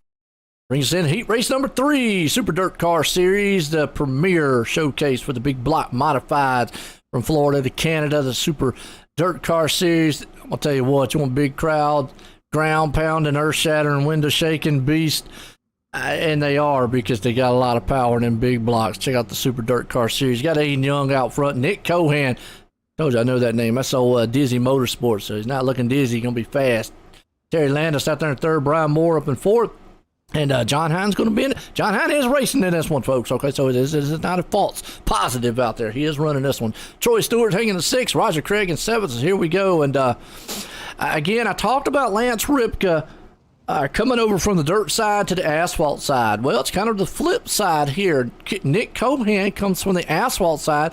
He does run in a dirt league on some other nights and been running for a while. So he's coming from the asphalt side to the dirt side of things with his team, Dizzy Motorsports. And, so they've been running dirt for quite a while, and we'll see how well they're able to compete here at the Coast2Coast Racing.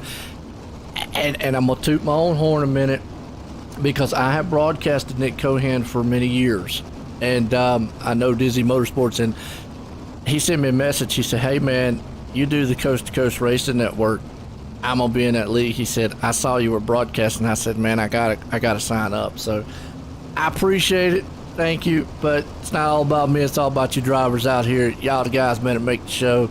And as always, it's just fun to watch. So here we go. Aiden Young. It's a little check the field up there a little bit. As you see Cohan up top. Remember that fourth and final transfer spot's where you want to be. Landis right now is there with Moore Jr.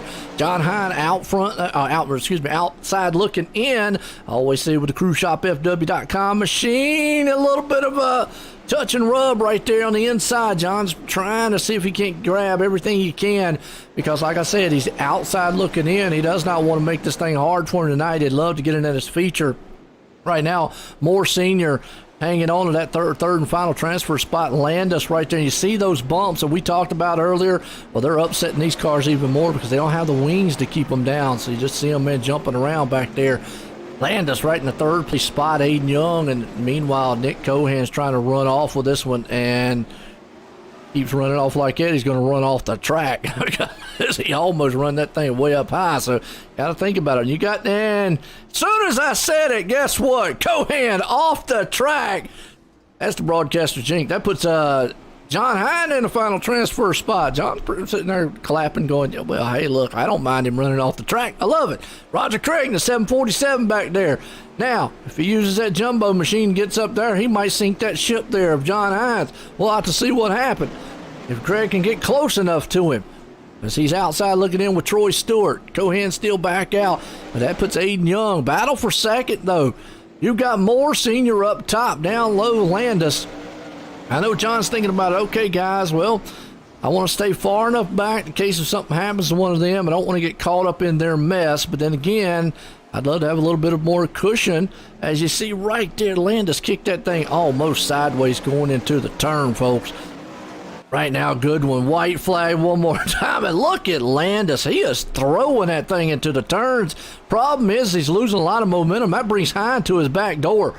Is Hine going to try anything out of four? Nope, just going to hang on to fourth. That's going to put Aiden Young winning it. Moore Sr. there in second. Landis third. John Hines going to put it in fourth. But what a race that was for the heat race. And are you tired yet, John?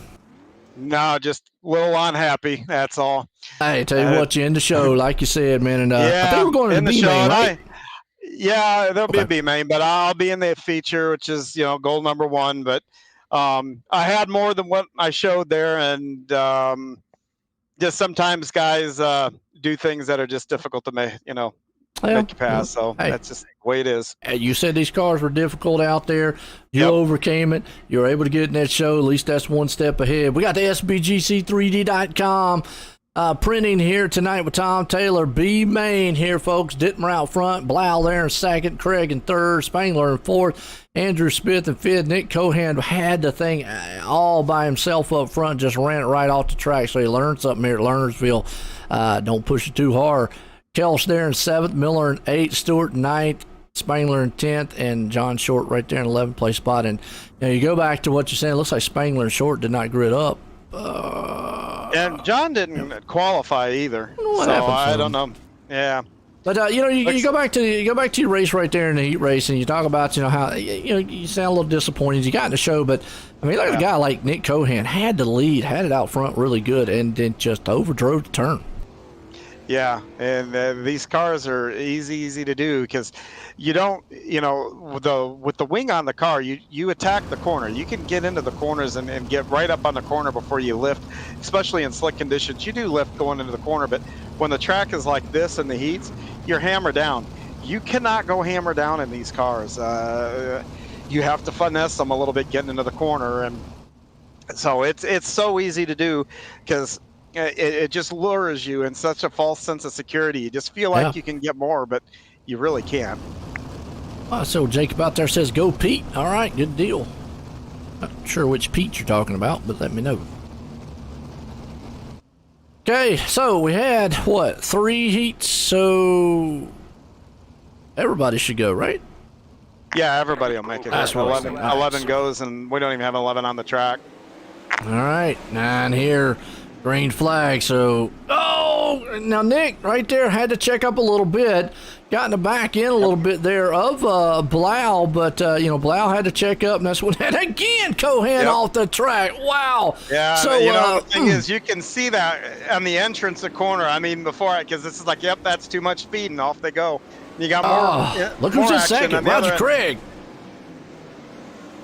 Yeah, Roger's the one that's got a little seat time in these too. He, like I said, I had a group of friends from this league and a couple other leagues. We got together on Tuesday nights and ran these a little bit, and Roger was one of them. And well, right now he's showing it. He's battling it out with Blau right now. Yeah, he's putting that experience to use. Now, you just saw right there, he lost a little momentum. He went into the turn, what you talked about before, and that thing kind of bogged down because he got it sideways. You talked about that earlier, and he lost a ton of momentum to Blau and able to make Kelch actually pull up onto his back end a little bit. But you mentioned that too. You can get the car rotated too much, and it will just kind of bog it down. Yeah, I had that because Terry Landis in front of me was really getting sideways, and he was struggling with that. And I had to back away from him because if I was on him, man, I'd have just ran right through him. And so, there's nothing you could do. It wouldn't have been your fault. I mean, it's just like we said earlier, it's just reaction time. And as the track gets slicker, more guys are going to have that problem. And when you got all of us out there, guys are going to have to give each other. 2 cars off the track. That's Kelch and Ross got together a little bit and off the track. Wow. Yeah, and I can't stress enough in that feature, everybody's going to have to give everybody room. And quite frankly, we're used to be able to get, wheel to wheel and being okay. You're not going to be able to do it in these cars. Yeah, these things are just already out of control. Just don't have that grip that you normally would with the wing sprints. Yep. Dittmer out front, Blau in second. You got Craig still hanging on the third. They're spread out right now, so they got some crews sailing.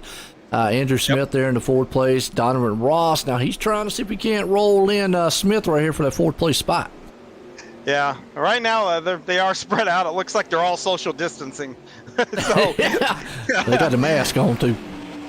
Yeah, the helmet, mask, whatever. There it is. Look at this battle here. It's heating up for the 4th place spot as the white flag flies. I mean, Ross is there. I just don't think out of turn 3 and 4 just not going to have enough time to get it done. So Smith is, we got one more turn here. I don't know. Yeah, I got one more shot at it. Nah, just not going to be, oh, you know what? He got him. Yeah, and like I said, drivers are greedy. I'm not. That was crazy, but he got him. You do not give up until you cross that start. Wow, what a finish there to that one here. That brings us in a little warm up here, folks. Don't go anywhere. We go. Get a word from our sponsors.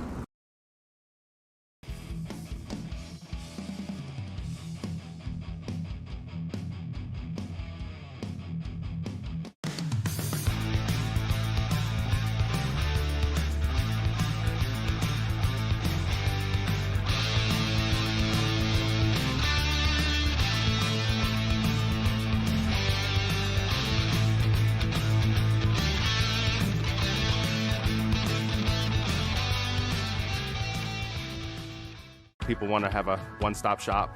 They need us for now all these different services, not just the heating and air side. When things are going wrong, you want the company that's going to be able to get things done as fast as possible for you. Today we're going to be in over 600 homes. What the customers can count on is we're going to send a competent person to your home with a vehicle that's stocked and prepared. We're going to do what's right. Right now, we're waiving our $79 service fee with any Cool Ray, Brightbox, or Mr. Plumber service.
GeForce TV delivers the excitement of short track racing to places it has never seen before.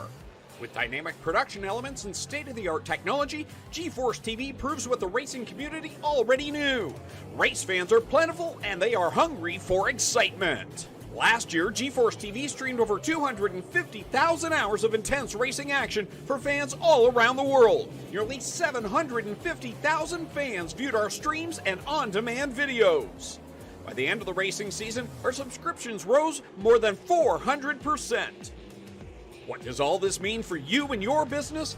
Motorsports marketing in Canada has never produced such amazing and measurable results. Cashing in on the benefit of motorsports marketing is easier than it's ever been. Work with a team, work with a speedway, work with a series, or join the excitement directly with us at GeForce TV. We are excited to see you all back at the races. But until then, see it all on GeForce TV. Subscribe today for free at GeForceTV.net.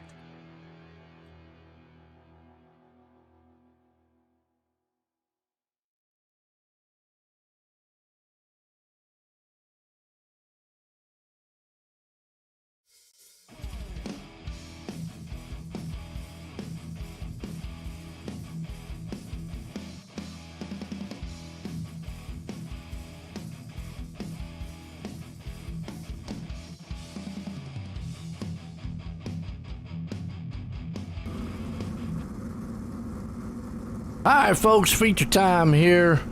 We got the 360 wing sprints out here tonight. Well, for Straighten up front, Kramer right there along with him. You got the Young little start in third, Speeds there in fourth, Gerlach in fifth, Moore Senior in sixth, Barker seventh, Hall in eighth, Landis in ninth, Boydell there in 10th, and boy, we got some heavy hitters all the way back in the back here. Our feature here tonight, Cool Rays, Heat and AC, Coast2Coast Racing League. These are the Wing 360s here.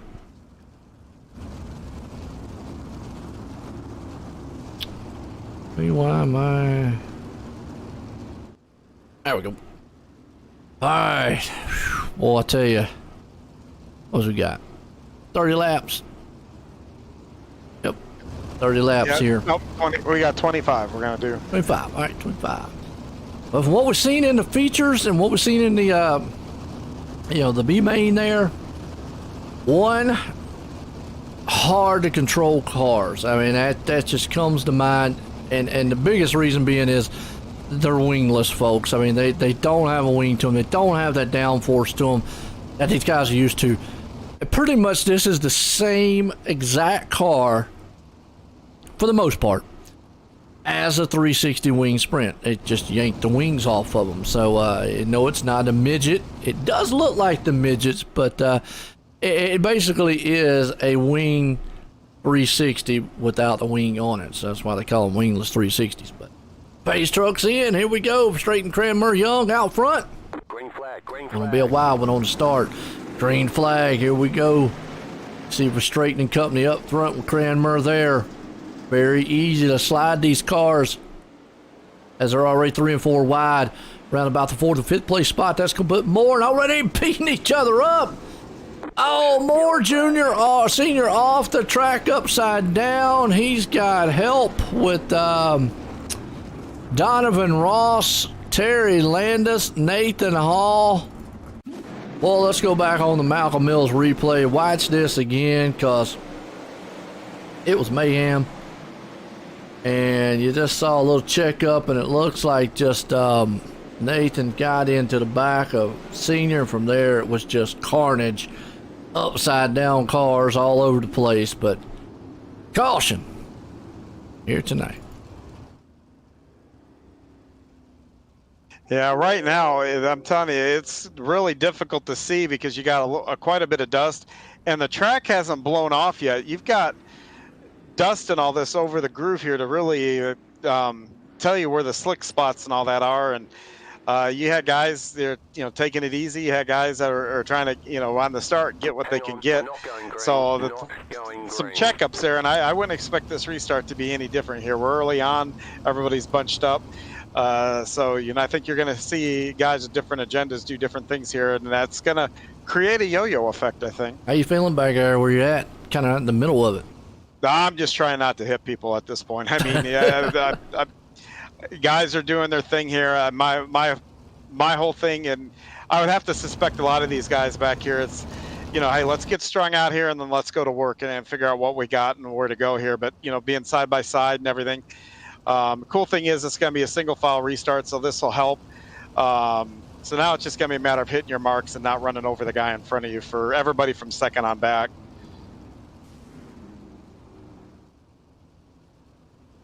All right, single file restart for Straighten, Cranmer, Young, Spees, Gerlach, all out front.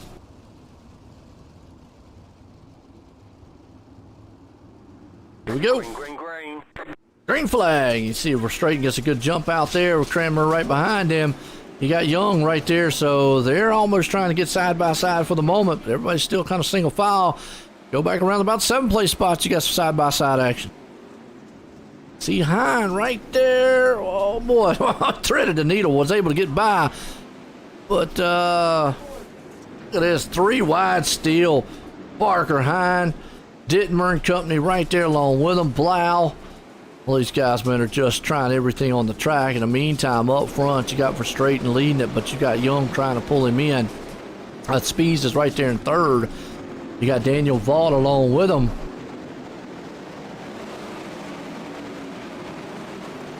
Oh.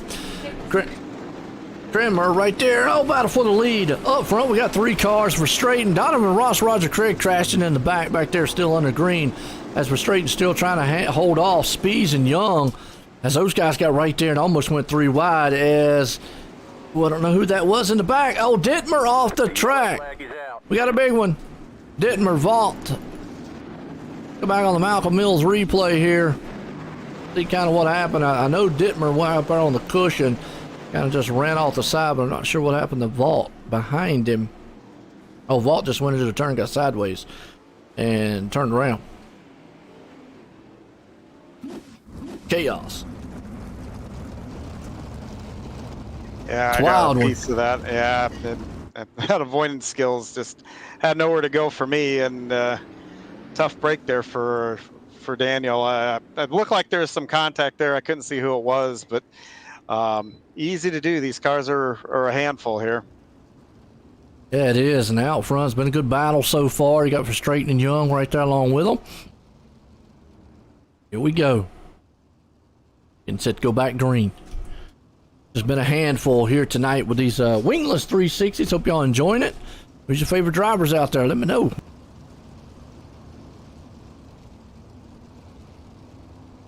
As I know one said Pete. Who's Pete? I don't see a Pete out there.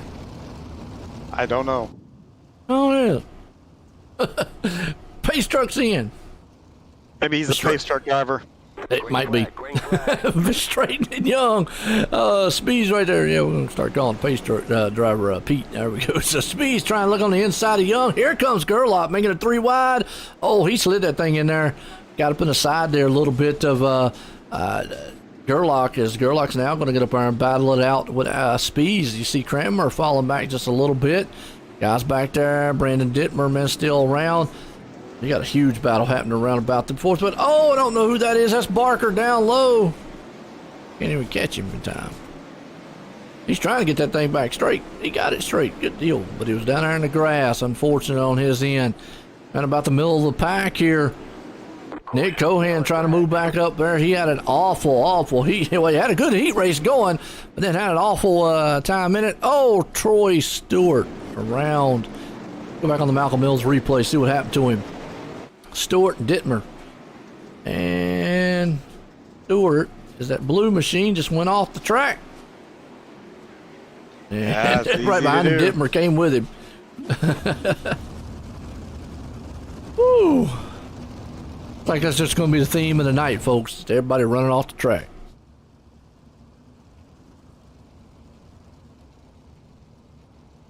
Yeah, I mean, I got into the 558 there. It's so tough out here because you just get in the corner and the car just slides. I didn't overdrive or anything. Just even the little momentum that I had carried me right up into them. And I'm seeing a lot of that same thing happen here. Guys are entering the car, they're intending to get the car low, but without that wing to stick them down there, they're just sliding right up the track. And guys that are actually trying to work the high side, it's interesting trying to do that with cars, that you think you're going to be going low, because in your mind you see them going to the inside, and they're, you think, okay, they're going to hook the bottom, and then you get committed to where you're going to go, and then all of a sudden here they come up the track, and like I said, it's not anything they're doing. They're just used to having that big old wing. Yeah, absolutely. All right, see what happens out here with Frustrating and Speeds and Company. Gerlach, Cranmer right there along with them.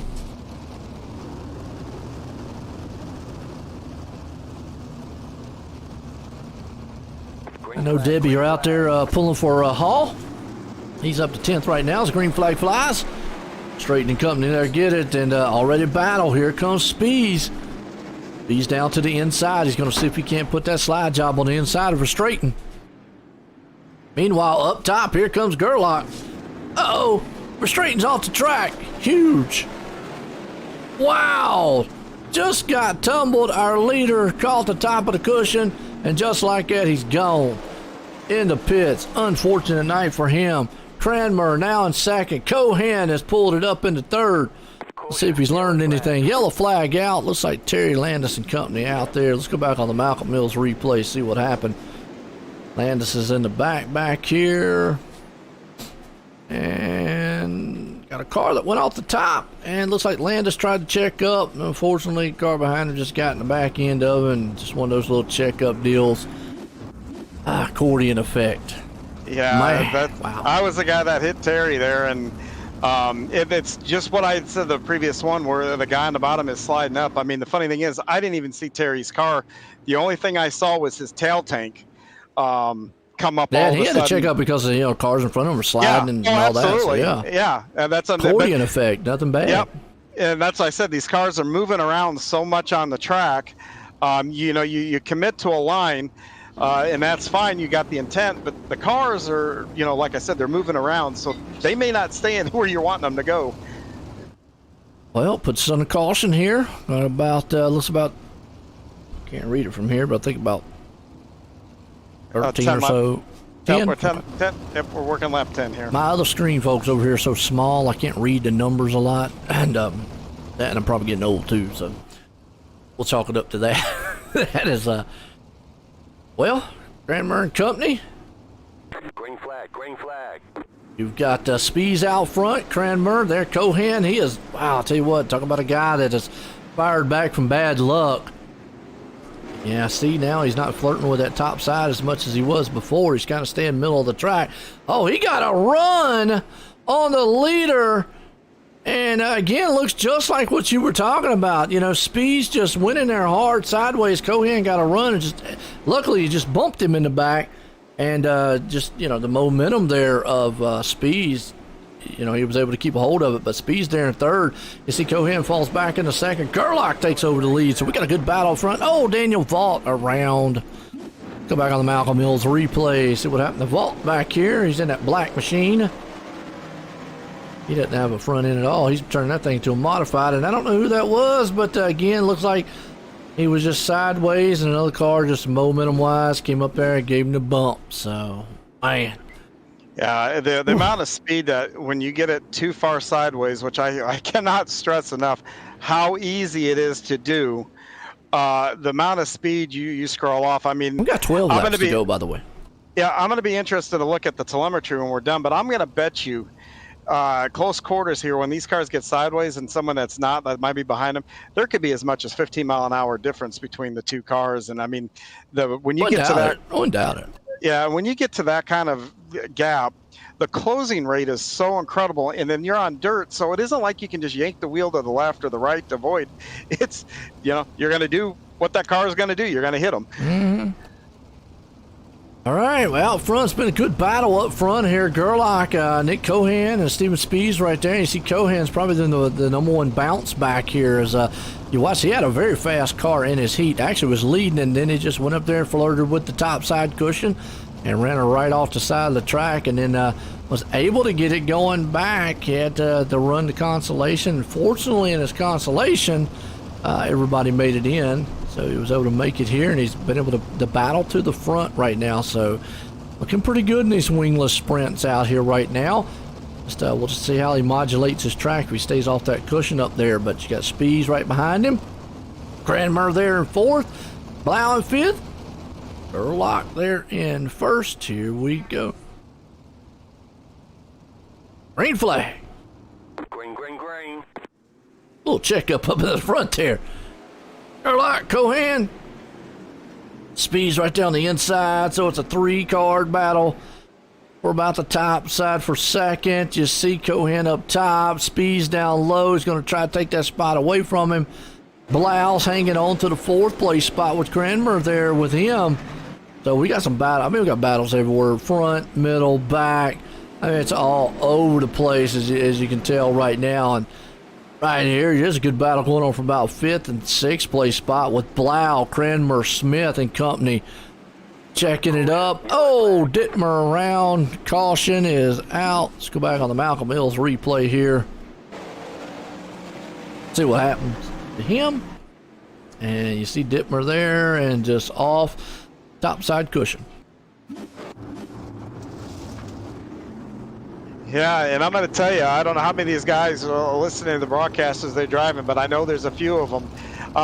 We as a league took the incident levels down to 12, and I'm looking here, and there's a lot of guys. I just pointed out myself, just these sliding across and guys tapping India.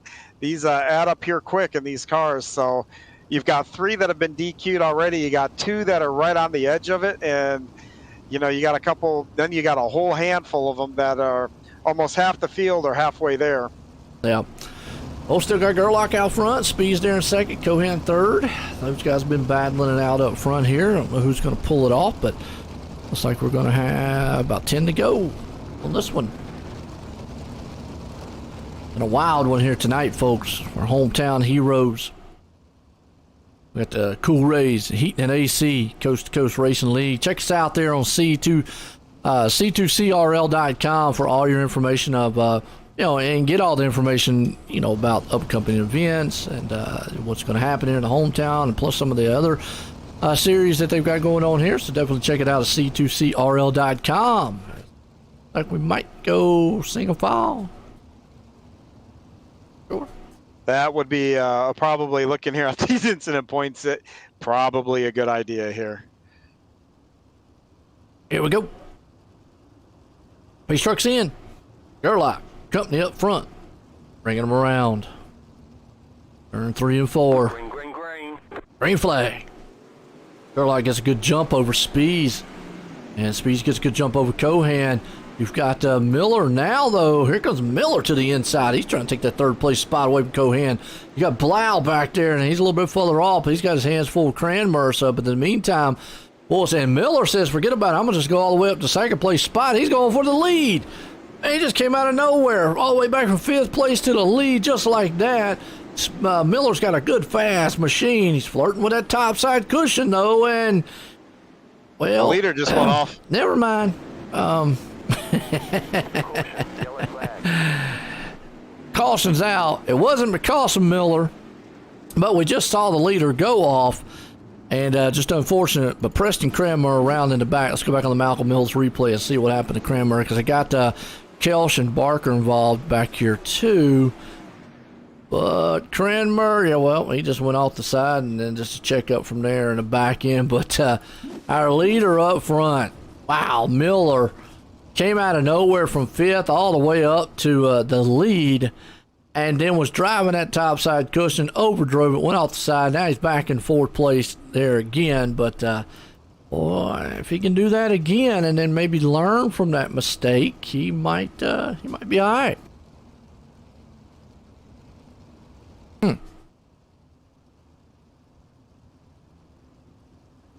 We're gonna have 5 to go when we take the green flag, so the racing's not gonna get any more dull. I'll tell you that. It's kind of go time now.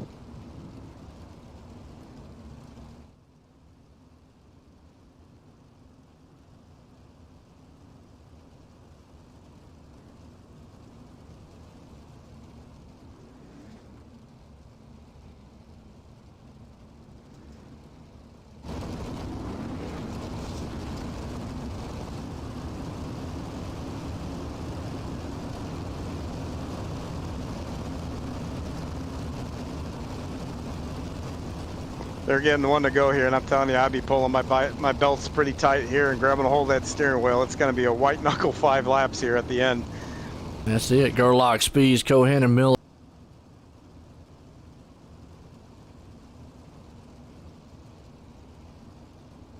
Joe, your microphone cut out.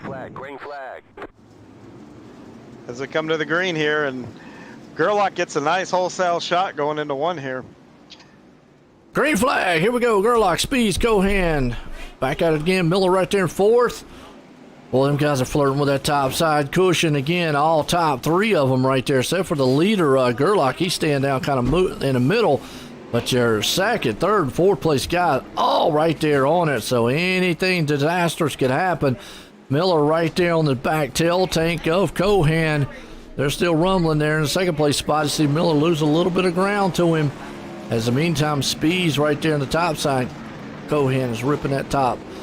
I just get a little nervous of what we've seen all night long with those guys way up there in that top like they've been. Meanwhile, Gerlach, he is still there, but he's got Spees looking on the inside now, trying to take that spot away, and Gerlach goes to the top side and try to protect that lane.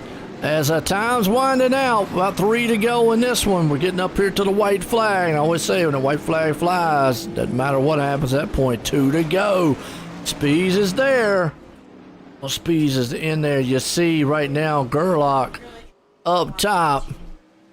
For the moment, Spees still hanging on, and Cohen's just lost all kind of ground. I mean, they got a 2 and almost 3 second lead. The top 2 guys does. Final lap. Battle's on for the lead. Does Gerlach got what it takes to hold off Spees? Right there, he gets a good little bump coming out of turn 2 down the back stretch. Final time, 3 and 4. I do not think Spees is close enough to get him. Not going to happen. It's going to be all Gerlach putting it in victory lane. Cohen's going to come home in 3rd, Spees in 2nd. What a finish up to this one here. Our wingless 360 sprint cars here tonight, folks. We'll get a couple of these guys up here, and we will get a word with them. Yeah, to give you an idea of how difficult these things have been tonight, we have 5 drivers get DQ'd just because of incident points. You know, and you get them if you just get too, sideways and then barely touch somebody. And then you had 2 other drivers on top of that.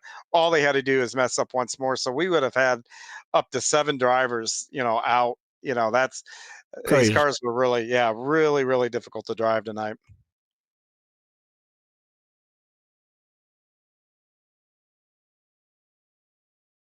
And this 3rd place finisher, so it sounds like you guys got a history. So when you pull them up here, you take that one. I'm trying to see if I can find the other guys here real quick. We got Gerlach and their Speeds. All right, well, bring a 3rd place man, Nick Cohen. Nick, Joe White, got a copy? I got you, Joe. Man, well, you finally made it up here, but I tell you what, your night did not start off like it needed to. And your heat there, I was talking about it. Next thing you know, you fly off the track. So, wow. Take us through what you had to do here in this feature to try to get up here to 3rd place. Yeah, what a night. Definitely had some speed, just couldn't get myself settled down enough to stop driving in too hard. I've never run these cars. This is my 1st league race in these, or 2nd league race ever. So, just tried to stay on the track and the feature here and just slowly work my way through. Starting all the way in the back was tough, but I just tried to go wherever the car in front of me wasn't. That way I had a little more clear path.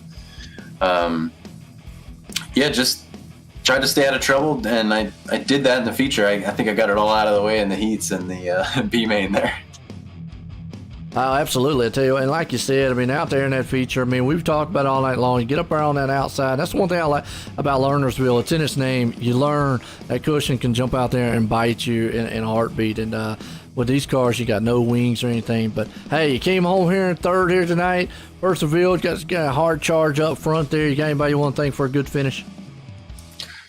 Yeah, it was pretty wild. I'm like I said, I'm happy to run here at C2C, and these 360 sprint cars are a blast, man. And dirt racing's where it's at right now on iRacing, and this track is tough, like you said.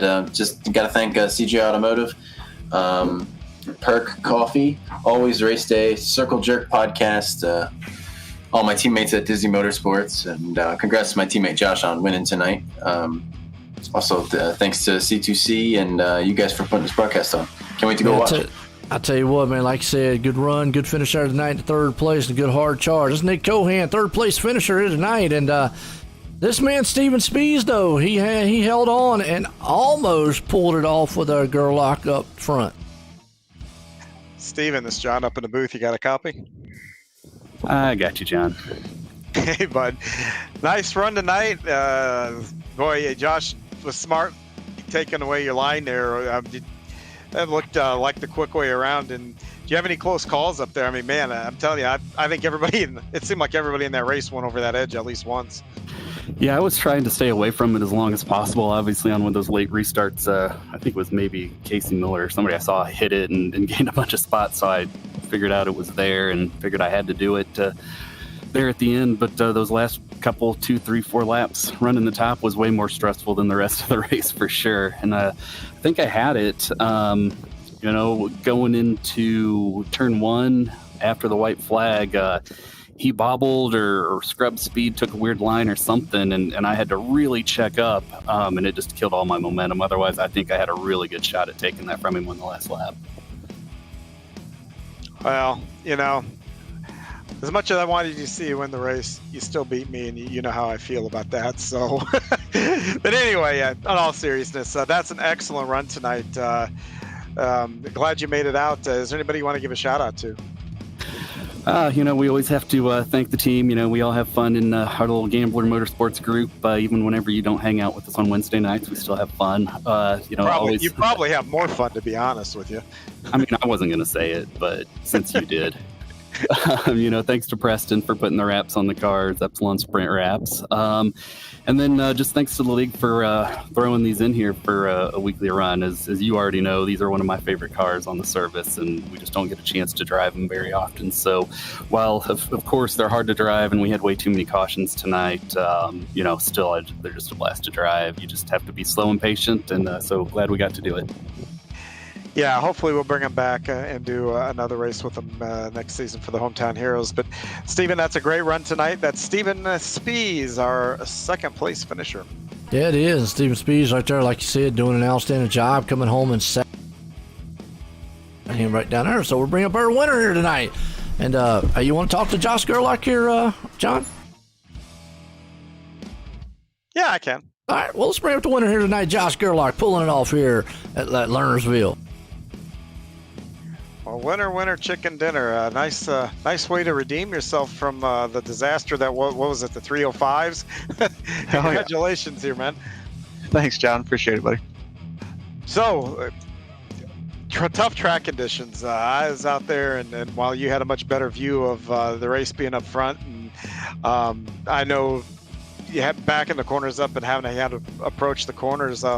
Walk me through your night here in this feature, with the track changing the way it did, and kind of what'd you do to get up there?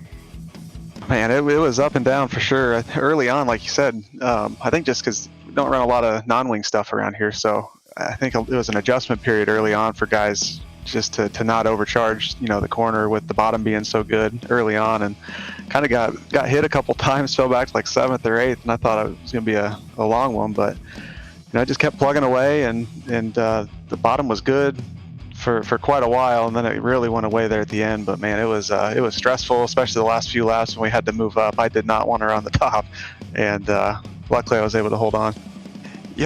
Steven said the same thing. I don't want to run the top. I hear Lane all the time, I don't want to run the top, but I keep seeing guys go up there and doing it, and and you guys all make it work. So it's impressive to watch you guys go up there and rip that lip, especially in those cars that were a handful tonight. If you did like those cars, you should go down and talk to Steven. There's a Tuesday night league that he does that runs these cars. So, go talk to him and get that info. But anybody you'd like to give a shout out to here on just a fantastic night, a podium and now a win? Yeah, appreciate it, John. It was a blast tonight. I always have fun at C2C. That's why I'm glad that Nick Cohan, I want to shout him out. It was good seeing him up on the podium with me, Dizzy Motorsport teammate, and Casey Miller. They both had to charge through the field from pretty far back. So good run to those guys. Like I said, I love running over here. Every race that we run, it is a blast. So again, just want to thank Dizzy Motorsports, alwaysraceday.com. There's the month of money going on in the real life sprint cars. Connor and the boys over at Always Race Day got all the news that you need over there, and netcodeshop.com. And hey, Josh, once again, that's a great run. That is Josh Gerlach, our winner tonight in the non-wing 360s. All right, there's your winner tonight. Like I say, Josh Gerlach put it into victory lane. Well, I'll tell you what, John, man, what a wild night it was here for our hometown heroes here tonight. Man, we got any final words on this one? Because it was exciting. We had 360 wing sprints, 360 wingless sprints, and we had the 305s here tonight. But nonetheless, another great hometown hero. Yeah, another great night. Great turnouts in the 360s, the 305s. The not in the wing 360s a little rough, but that's as expected. I mean, Josh alluded to, we don't really get a whole lot of opportunities in those cars. Incredibly high difficulty to drive. But all in all, just another good night. All the guys seem to have fun every week when we do this. Hopefully we can keep doing it. And, we've got some things on the horizon with charity events and all that kind of stuff. So I do encourage everybody to at least go out and take a quick peek at c2crl.com as we sign off here and check out some of the things we got coming up. Absolutely. Like I said, appreciate everybody tuning in. It was a great night here for the Cool Rays Heat and AC Coast to Coast Racing League and the hometown heroes here tonight. For myself and everyone, have a good night.